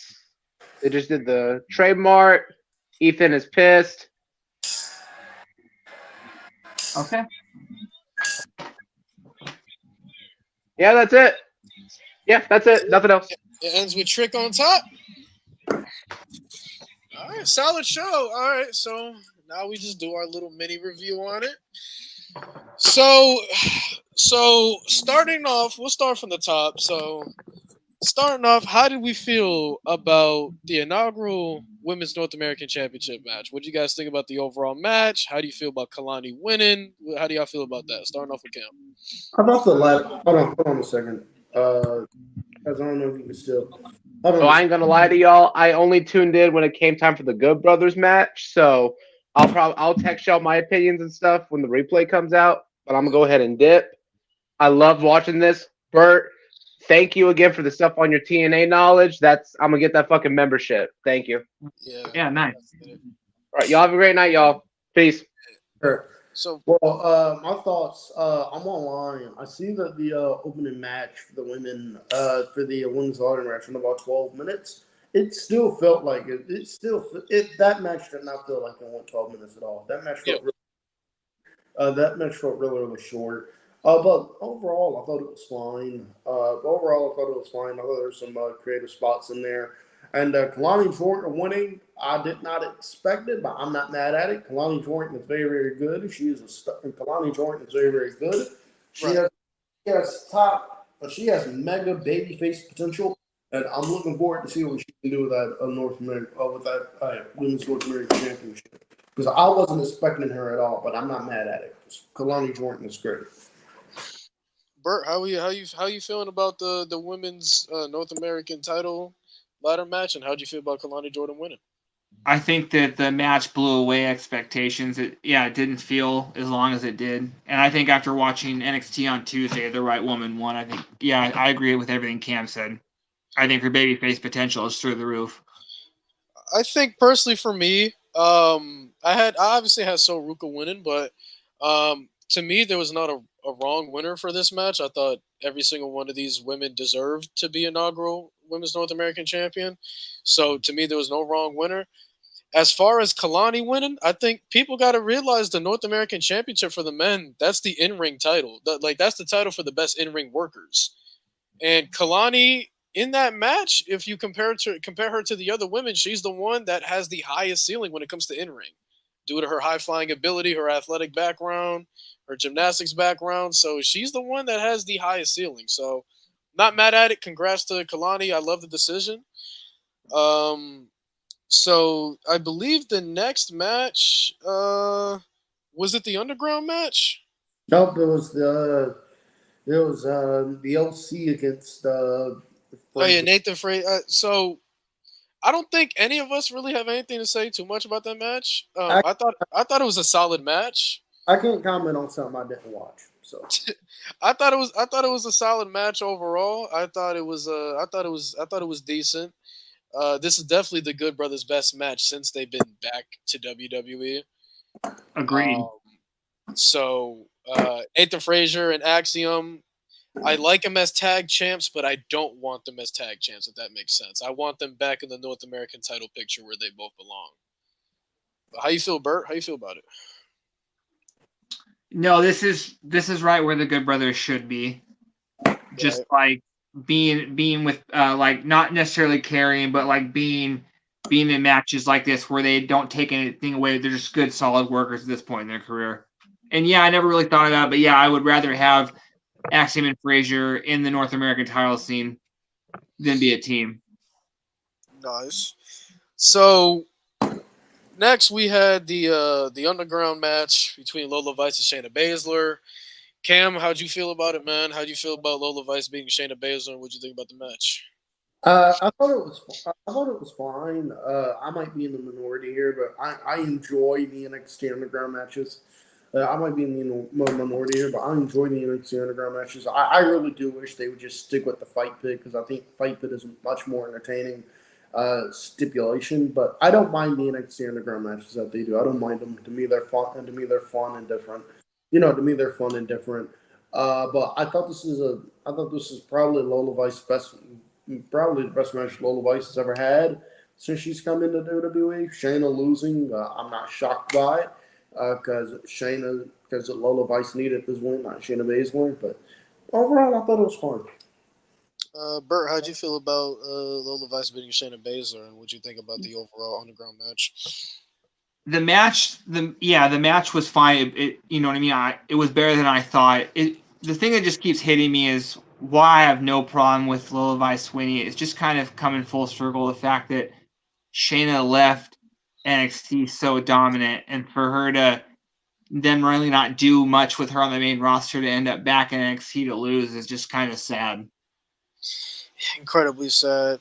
I thought the match overall, like I was critical on it at first, but I thought the match overall it was okay. Nothing special. I just don't like them trying to choreograph MMA. And that's something I feel like you shouldn't really do. As far as Lola Vice, the right winner won, and I expect a belt on her in the next year. I think they're getting to the point where she got to be champion at some point. So the next we have the North American triple threat match.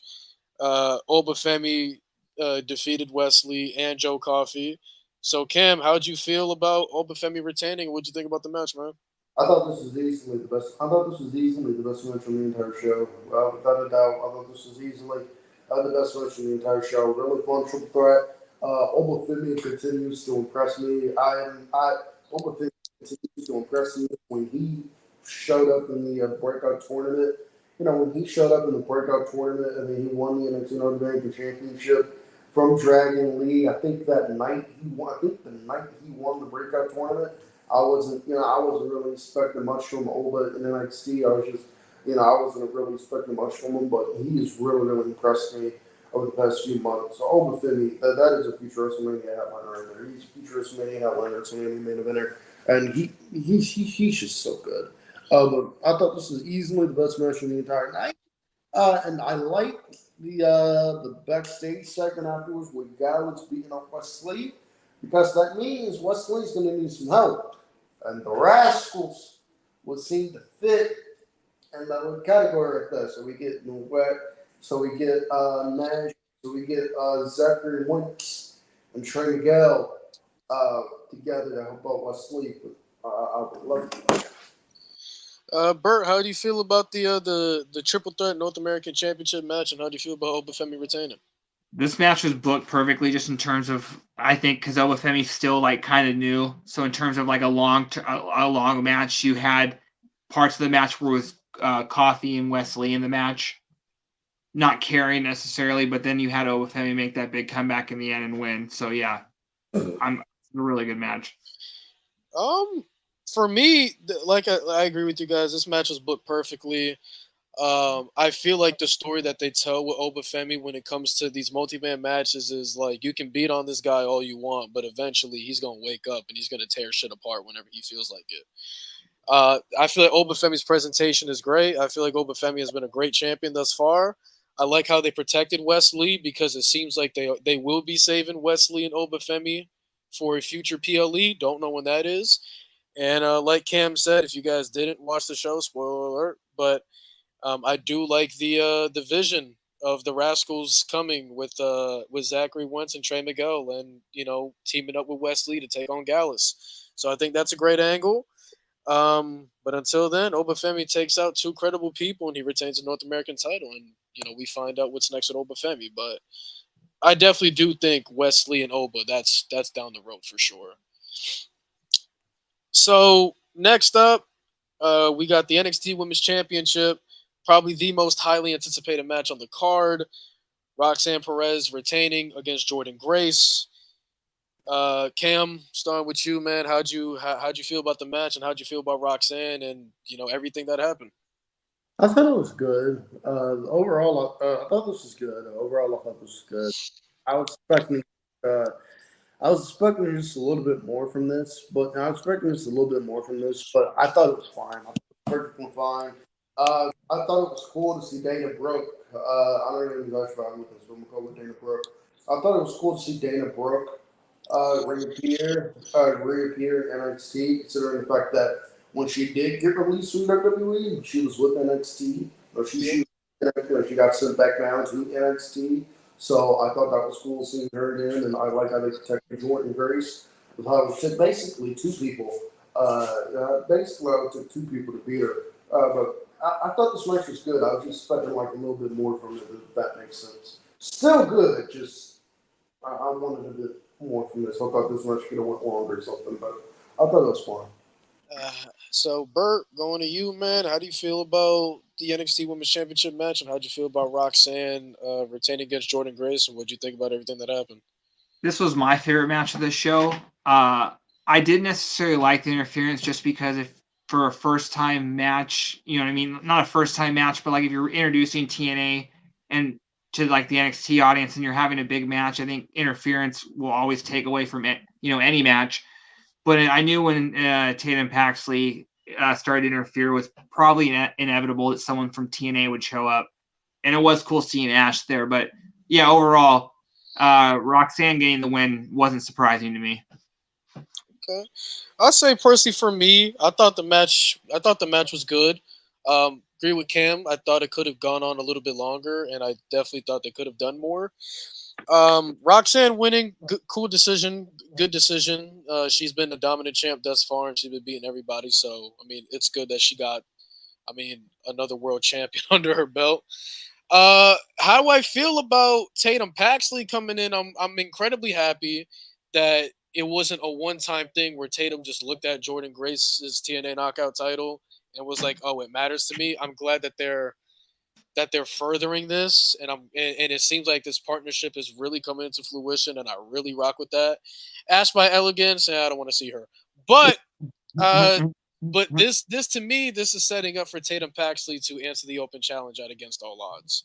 And I said it on Rated M on Thursday. I think Against All Odds is probably the most anticipated TNA pay per view of all time.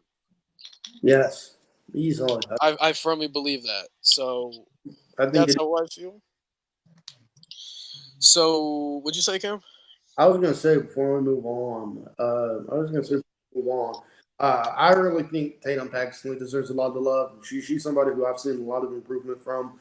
Not even with like her, not even like her character, and not even like her character work, which I think is great. Even though I'm not a fan of this type of character in wrestling, but overall, I just think she deserves a lot of credit. Her in-ring work has gotten a lot better from where she was a couple years ago. and I think she's proven herself to be a very good commodity, and then being a very good act so far. So I think Tatum Paxton deserves a lot of credit. Rock with that. So our last match, we got the main event for the NXT Championship. Ethan Page making his NXT in-ring debut against Trick Williams. Trick Williams defeated Ethan Page. How did you guys feel about the overall match, and how do you guys feel about Trick Williams retaining? We're gonna start with Bert this time. I really do. I think going through as we go on with Trick's title run, I like the idea of giving him opponents that have a lot more experience than not necessarily to carry him in the match, but just to make the match a lot more, just a lot better in all areas. But again, I didn't think Trick was going to lose here, just because I don't think anyone's ever made their debut and then having their first match win the title. So yeah, no, I like Trick winning here. How about you, Cam? I figured I knew I pretty much Trick Williams was winning because I don't think they should take the championship off Trick yet. I think it is a matter of where does Trick Williams go from here because I don't think there are that many credible names so far in NXT that can probably take that championship off them because they lost. That they can really work with right now because they really did lose a lot of people in the draft, and because they really lose a lot of people in the draft. Obafemi is the NXT North American champion. Wesley's a babyface. I don't think you want to do babyface versus babyface for Wes and Trick. Gallus has their own thing going on. Also, Gallus has their own thing going on. Noah and Dar should not be challenging for the NXT Championship at all. I like Noah and Dar. I like Noah and Dar. I think him and Metaphor are very entertaining. I think him and Metaphor are very entertaining. By him wrestling in main events for the NXT Championship now. So I kind of wonder where they go from here. I think they are going to continue with Ethan Page. And actually, since Heatwave is in Canada, and considering the fact that Ethan Page is Canadian, I could see Ethan Page beating Trick Williams for the NXT Championship there. They run this back since Ethan Page is from Canada, and Ethan Page wins the NXT title there. But overall, I thought it was fine. A lot of Trick Williams, a lot of his big matches on PLEs, they feel really, really short. Like I don't know why that is. I don't know why. I know why that is because in ring, even though he's improving, I don't think he's all the way there yet in the ring. But I don't think they fully trust Trick Williams to go out there like a 20, like a 15, 20 minute match. All his matches on PLE so far have been like 10 minutes, which I don't understand. But overall, okay main event. Trick winning, fine with. And I think it's going to be Trick Ethan 2 at Heatwave since Ethan is Canadian. So That wouldn't be bad. How I felt about it, I thought the match overall was decent. It was a really good showing for Ethan Page. He looked dominant, a good portion of the match. So it shows that they definitely got some plans for Ethan Page for him to look that good with Trick. As far as Trick winning goes, it was a cool decision. It was the right decision. Shouldn't lose in his first title defense, and Trick Williams' popularity is only skyrocketing. But overall, I thought the match was okay. If they run Trick and Ethan 2 at Heatwave and Ethan wins there, I wouldn't be mad at it. But yeah, I also feel like the landscape in NXT when it comes to the main event scene, they're gonna have a lot more baby faces than heels. So I can kind of see the landscape where they pivot to Ethan Page to being champion. Hey, Louis, I hate to cut you off. I just looked it up. I think it will be. I'm sorry to cut you off. I just looked it up. You good? Ethan Page is from Hamilton, Ontario. Heatwave is in Toronto. I looked it up. That's like an hour drive. So I could easily see them billing it as Ethan Page's hometown. Or them billing it as Ethan Page's hometown and Ethan winning the championship there. I could also see, just because in terms of heels right now, I could see them running, because he's also from Canada, I could see them doing Trick for Sean Spears. That wouldn't be bad. But the main thing that we seen tonight that we haven't seen from TNA crossing over is we're actually seeing stories be built on NXT, which is good because obviously we have Tatum Paxley trying to steal the Knockouts title from Jordan Grace. So it kind of makes me curious, with Against All Odds happening literally next week on the 14th, next Friday, makes you really wonder, is she really going to show up? Which I think she should. I think it's good. Seeing Ash by Elegance, seeing her was but I think they're that just set up the. I think that. Sorry, I think that just set up the whole match right there. Her yeah, grabbing the belt. yeah, that has to set up the whole match. And like I said, the stories. I mean, Wesley being attacked. I mean, that has to set up for the Rascals to reunite. So I like that they used it. Like, this isn't your typical steal your show PLE. I don't think this is. I think this is one of the lower tier NXT shows, NXT PLEs of the Shawn Michaels era. But this was more of a locking down that partnership. Now that they're building stories on this PLE. So overall, as an overall product for it, not one of Sean's best, but this was to lock down that partnership, and I think that's what they did tonight. Yeah. If I was TNA, yeah, I would treat this as real quick with TNA. I would treat this week as two go home shows. Not only would I set up Tatum versus Jordan on Tuesday's NXT at Against All Odds, I would definitely have Wesley show up and and maybe some segment of him trying to recruit the Rascals to help him come. You know what I mean? Because they Yeah, should set that feud up next, and that's the one that makes the most sense. because we have Heat Wave. Heat Wave is when is when Cam. Heat Wave is Is that SummerSlam July weekend? 7th. No, that's Money in the Bank weekend. So it's July 7th. All right, so it's July. So it's July 7th. So that's literally next month. So I mean, could we see the Rascals on the fucking on Heat Wave? We don't know. But do you guys have any thoughts about what we saw or anything like that before we end this live stream? No, this was a really good show. I think every match was solid to good. So, and again, there's a lot of stories in NXT that are they're easy to pay attention to and really a lot to like. Yeah, I don't have anything to say either. Just overall. All right. Well, with that being said, guys, appreciate you guys coming out to the Rated M channel with this NXT Battleground watch along. We saw some decent matches. We saw the right winners. We saw crossover stories actually unfolding for us. You already know, Rated M gang. It's Lewis and Cam. We represented. Shout out Esco and Mo for coming out, and shout out Bert. This is Bert's first time here, and Bert's first time on Rated M. first. Bert, if you want to plug in your channel, go ahead and do so right now, man. Yeah, I just well, I'm on X at Burt Macklin 11, and then follow me on the Body Slam review of TNA every Thursday night. We go live after TNA. Yes, or shortly sir. after TNA and finishes. Yes, sir. So make sure you guys go show love to Bert. But until then, go ahead, Cam. Go ahead. Close before we close out. Also, I'm gonna try to put a link in the chat or something. But also, make sure you guys join. Also, make sure you guys join the Discord, man. If you want to join the Discord, and if you want more weekly and if you want watch-alongs, if you want watch-alongs for when me, Mo, for when the Rated M gang get here, they're doing watch-alongs and in the Discord of other pay-per-views. They're doing. Shout out to them. In fact, they're doing one tonight. I popped in there for a little bit, so shout out to them. But that interests you, make sure you join the Discord, man, so you can be part of it. Just don't be a jackass.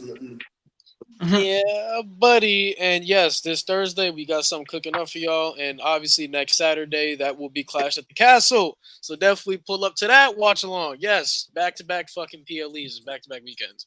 But with that being said, Rated M game, like I said, go show love to Bert. You reviewing TNA and all that good stuff. Very knowledgeable guy.